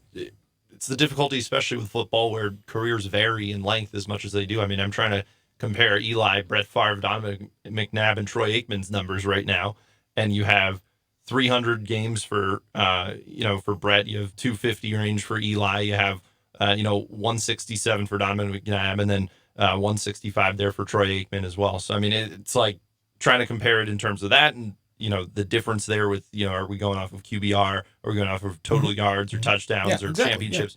Yeah. I don't think there has been as much of an argument for that, because I think this is probably an argument we're going to hear a little bit more of with the amount of quality Hall of Fame level quarterbacks that are going to be going into the Hall of Fame right now. I think I remember in baseball, it was a pretty similar argument when there was all the home run hitters going in. Well, are we going to value home runs as much if, a guy was the 5th or 6th or 7th best home run hitter along the way, but he's better than they had been for decades. I think that's something that, Eli, sure, he could get lost in the fold if you're talking about right now with the Drew Brees and the Peyton Manning and the Tom Brady's, but I think he's still, by measure of what you've seen from the other guys in the Hall of Fame right now and what his numbers accumulative, and then you factor in the clutch factor and you add the 2 Super Bowls as well. I know that's a cherry on top for you, and the main ice cream for Austin and I. But it's very much. It's a lot of whipped cream. But when you look at that and you compare everything, I think added in, it equals a Hall of Famer. I don't say he's the best of all time or even close to it, but I think that he pushes over that line. I think he's at the 1 yard line, and I think he's enough for a sneak to get in there. Okay, another question. Is there any evidence to suggest the player was significantly better or worse than is suggested by his mere statistics? Yes. Yes. There's significantly. I would say. Well, that depends. I'd say worse. I would say better because he had nobody around him. The majority of his career, he had no weapons. I mean, that's a real slight on a lot of these strong players that were around this guy. Yeah, on defense, okay, he doesn't play defense. He's not out there when the defense is out there. They had no run game. The offensive line was pathetic for the majority of his career. And then his passing. I mean, he had some solid weapons there, but it's not like he. I would dare say that, you can go to your John Elway's, who had years and years and years of issues here and there, and some one guy not doing his job, one guy and didn't got to the playoffs but couldn't get to those. There's all these, and then he finally did. there's reasons, but throughout the totality of a career, you end up with what you end up with. And it would be a tremendous slice of bad luck to have not had anybody around you for an entire career. You have to look at the numbers overall. Again, you want to look at right, but the point is he did succeed with that. It's not like a John Elway where he's like, "Oh, this happened." I'm saying he had 2 years of 2 postseason runs. That's it. The regular seasons weren't even that impressive. It was a 9-win and a 10-win season in which they won in those years they won the Super Bowl. He had 2 or 3 other double-digit seasons of wins. Otherwise, it was a lot of 8s, 9s, a few 6s. It was overall he's a 116 and 116 career record as a quarterback. That's what I'm saying. That's basically if you want to go to look at net yards per pass, which allows you, actually bonuses you for touchdowns. It takes away interceptions and sacks. This allows you to take quarterbacks across eras and make an apples to apples comparison because you're talking about per pass. It's very easy to do that. And you can compare that to a league average. Well, and it shows you, for example, if you do that, a guy like John Elway at age 35 was significantly above league average. Even in those years when he's supposed to be waning, he actually got better. Whereas Eli Manning has been literally average throughout his entire career, exactly on par. And he's 15th out of 21 that have been in there since his career started in 2004. And if you want to take it to the quarterbacks who have thrown a whole bunch of passes, then he is by far and away behind Tom Brady and Drew Brees in that stat. Now, that's an apples-to-apples stat. That compares. You compare that across eras. You compare that however you want. It's a rate stat. I'm saying the bulk of his career is that. That's what it is. That's the bulk of his career. Right. But also talking about the 116 and 116, you could argue that he really should not have been the starting quarterback after the 2016 season, and the 3 seasons since are 3-12, 5-11, and 0-2. So, I mean, for what it's worth, if you take that out, look at John Elway's last 2 years. If you want to talk about like a Hall of Famer, I mean, that's a dude who went out on top as a guy who was as old as Eli. He did. No, I'm just saying when the gas was out on Eli, I would argue was during that 2017 season, and if you take those away, it's 108 and 91. So the next question is, how many MVP type seasons did he have? 2. None. Which 2? I was just saying. We're talking regular season. MVP is a regular season award. How many MVP type seasons did he have? CJ, I think you're correct on that. Did he ever win an MVP? No. If not, how many times was he close? I don't think he was ever close. Never. 0. How many all-star type seasons did he have? I mean, he got to 4 Pro Bowls. Type seasons. He got to 4 Pro Bowls. How many Pro Bowls did he play in? 4? Mm-hmm. Did most of the players who played in this many Pro Bowls go into the Hall of Fame? I mean, I'd have to look on that, but I would imagine probably so. I think you're... Depending on what position they play, though. I think that's a positional thing. It's probably fringe for those. Probably fringe. I would say that's like a lot of things about Eli. It's probably borderline about that. If this man was the best player on his team, would it be likely that the team could win a Super Bowl? I think the answer is yes. I would say yes. We've seen that. What impact did the player have on football history? Was he responsible for any rule changes? Did he introduce any new equipment? Did he change the game in any way? What does that have to do with anything? Oh, did Eli change equipment? That's no, because if you are a player, if you're talking about legends, right? Yeah, if he is a legend. If you're a guy who was so good that they made you ban something or change a rule for something because of the way you did it, that is notable. And that takes you up a notch if your career was such that it needed to be dealt with in that way. The rules guys were like, oh my God, this guy's... look at Wilt. Like all of a sudden... Wilt had the stats anyway, but you can throw in... Is Justin Tuck in the Hall of Fame? Trying to figure out the correlation. I'm going to say no. He had a rule change. He was the cause of a rule change. I mean, I think that one's in there because more of the history that if it warrants it enough. Like, I know in baseball, if, you were the first guy through the door on free agency, there's an argument for some of those guys, The Tuck rule's not named after Justin Tuck. Well, yeah, what rule are you talking about, Austin? You talking about the Tuck rule? Tuck rule's not Justin Tuck. Tuck rule is when the quarterback that is Tom Brady, Charles Woodson. Yeah. That was one of the ring excuses. Okay. Yeah. I mean, if there's another rule change I'm unaware of, then so be it. But the Tuck rule is not Justin Tuck. So that list helps us to define what is and is not a Hall of Fame, because sometimes it's got other aspects that you can take into account. So did we solve it? No. No, but dang it. we're not the ones that saw it. I thought we were close. I thought we had it. I thought we were right there. There were a couple That's arguments disappointing. for and a couple arguments against in there, which I think is what we're, on hour 32 of right now. I mean, here's as what CJ said to begin the whole thing earlier this week is definitely the case. I think it's a fascinating discussion because he's such a borderline case, but at the end of the day, he's almost certainly going to get in. I mean, it's hard for me to envision him not getting in based on what you guys are saying. Like, I think there's enough factors to push him over the line. I don't think it's the most deserving player think of all time. Candidacy that's kind of. What the hell did I say earlier this week? You said that. What? You said I said that? Yeah. Yeah. Oh, man. You said he was going to get in. You said it's a no-brainer. Like, he's definitely going to get in. To me, like, I think that's the reaction. My reaction was, like, no, I don't think he's a Hall of Famer. Like, that's kind of my initial reaction, but I think I'm the minority here. I think most people's reaction is what you guys are saying, which is like, well, look, he's got 2 Hall of Fame, he's got 2 Super Bowls, he's got 2 Super Bowl MVPs.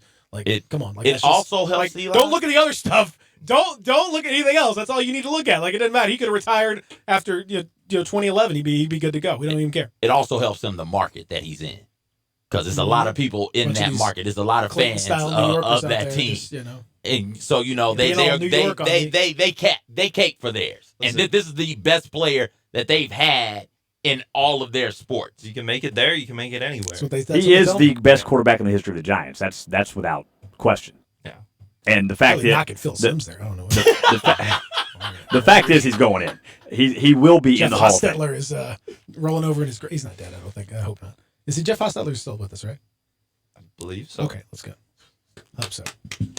Look it up. Look it up. I now have the Wi-Fi Look password. it up. Let's see. Look it up, Clay. I think there's no way. Look it up. He's still. He's got to be young. He's still fine. with us? He's probably fine. All right. Yeah, there you go. Good. He's 58. That's what I'm saying. He's fine. He's good. He's good to go. Let's give it up for Jeff Hostetler not dying. He's a 2-time Super Bowl champion, too. Exactly. Hall of Famer? Well, only 1 Pro Bowl. So, no. It's unbelievable. I mean, Jim Plunkett, 2-time Super Bowl champion, 1-time Super Bowl MVP, not a Hall of Famer. Travesty of justice. Is anyone campaigning hard for the Plunk man to get in there? You've done Plunkster? something that I have never thought could happen. You made this argument not fun for me. Yes! Not saying that you win. I'm just saying that it's not. I count that as a win. That is him. I count that He as a makes win. everything less fun. Yeah, So much less fun, man. It's a treat. It's a real. I like to call it a gift. It's a gift. It's not, though.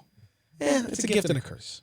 It's a gift for me. Curse for everybody else. Curse for everybody else. Did you guys already talk about Marcus Saul? And the balls? Him posting the balls on Twitter? Well, I mean, I was As a talking Hall of about Famer? No, not as a Hall. Is he a better quarterback than Eli? Maybe. Just seeing him This in the year film he might maybe. be.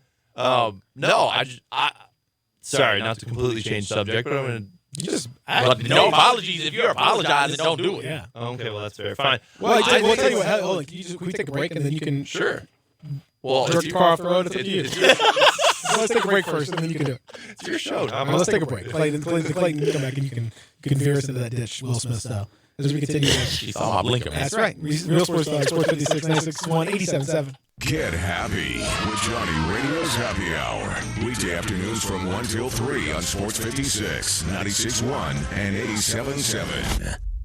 The folks at Homer Skelton Hyundai want to say thank you. Thank you, Memphis, for another spectacular year. They set records, but I can understand why. You think about the product. Where else do you get a 10-year, 100,000-mile limited powertrain warranty? That's what you get on every new car at Homer Skelton Hyundai. Oh, and thank you again for the 11th straight year, the #1 certified pre-owned car dealership in all of Memphis. It starts with that product, but then it goes to the shopper assurance. Where else do you go where you get transparent pricing, flexible test drive, take the car for a couple of days if you want, streamlined buying process, you're not going to be there all day, in and out, and then, and I've not seen this anywhere else, the 3-day worry-free exchange. You buy a new car, if you've got any buyer's remorse, you've got 3 days to change your mind. Just get on Lamar, take it into Mississippi, the first exit's Craft Road, turn left, and go see Chris True and all the gang at Homer Skelton Hyundai. Sunrise on Jefferson is perfect for just about everyone. If you're a busy professional on your way to work, Sunrise is the ideal place to pick up a cup of coffee and a biscuit sandwich. Or maybe you just want to have a casual breakfast meeting away from the office,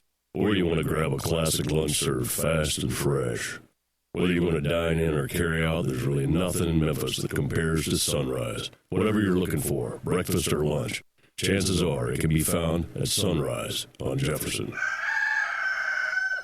Welcome back to CarMax Will Buy It. Let's jump right back into the action. A used minivan with 200,000 miles. Cassandra. CarMax will buy it. That's correct. The car you're driving now. Cassandra again. CarMax will buy it. You're on a roll. Any car at all, no matter what.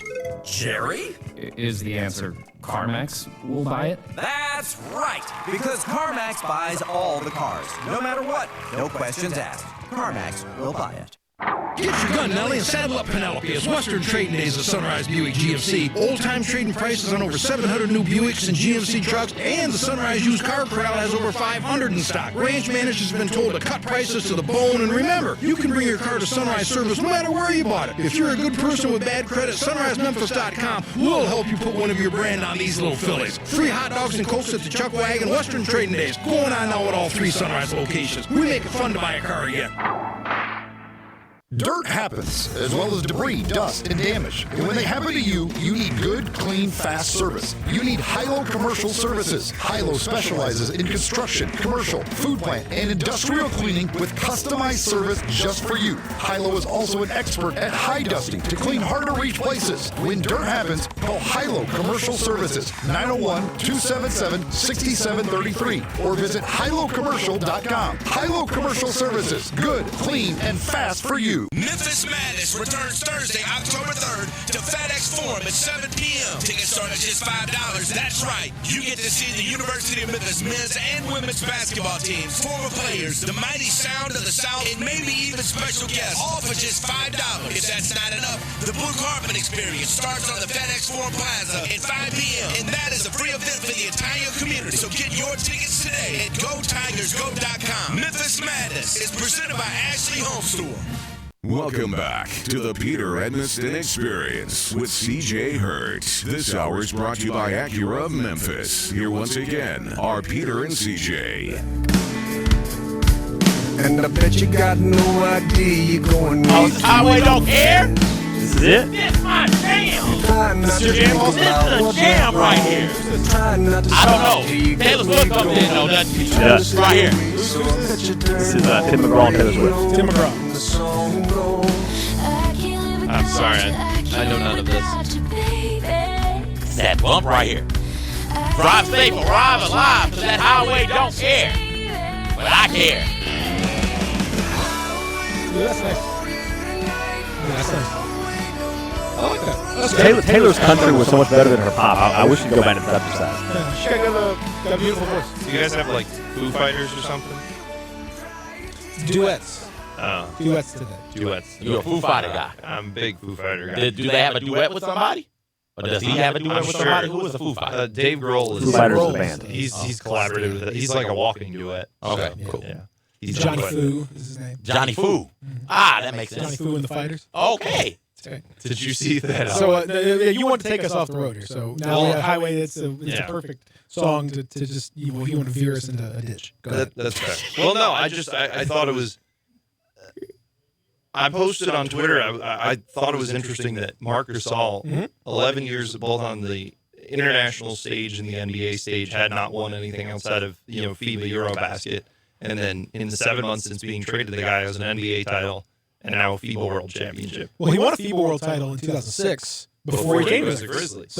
So it was a really it's our fault, obviously. I'm not suggesting that. I just thought. No, I am. I think it is. I mean, We've established. See, I just tweeted out that fact, and one guy responded and said, "Oh, I guess he didn't have any dog to kick today."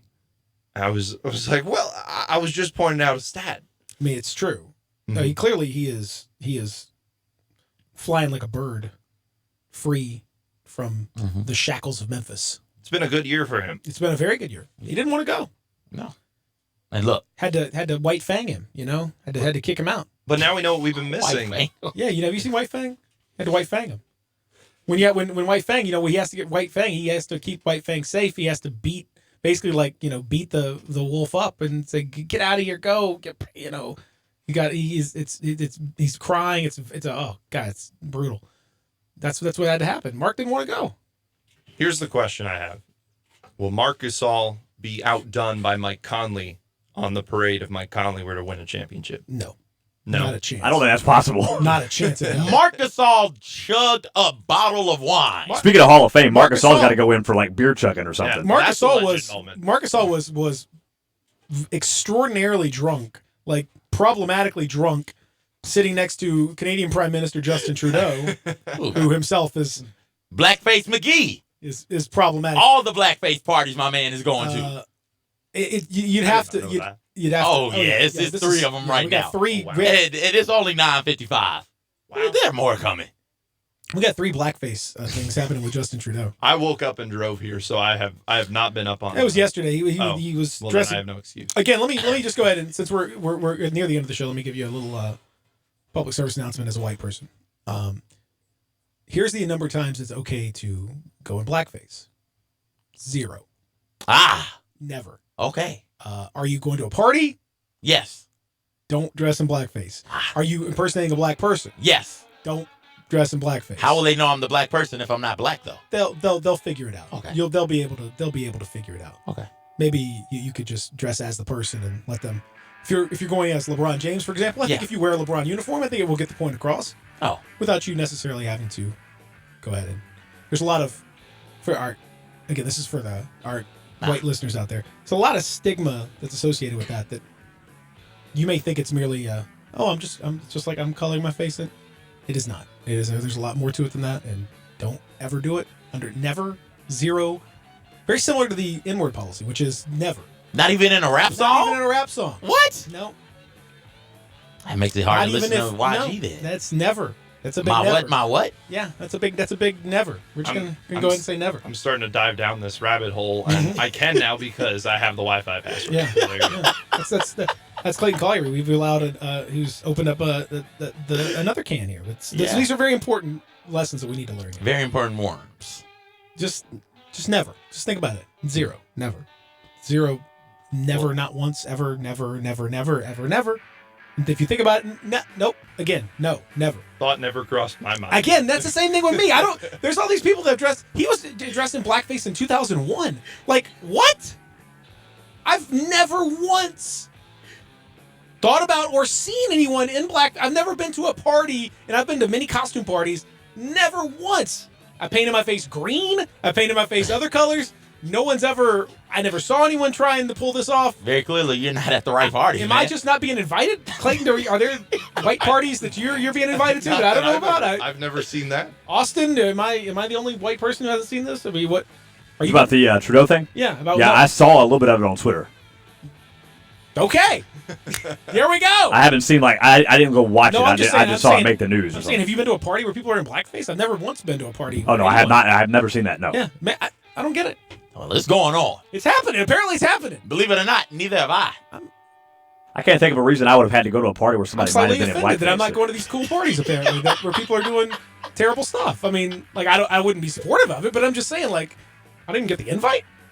Anyway, what's going on next on Middays? Brandon Lang is going to come handicap some games, and it's the college football hour with Harold Grader. They got the Pick Six coming up, 2.5 questions. MLB pennant races and a lot more, man. Yeah, Mike Norvell's off today because the Tigers are off this week, so he will not be in today. Clayton Collier's not off. He's here. He's working. You can catch me at 6, 9, and 10 on Local 24 and CW30 today. Good Lord.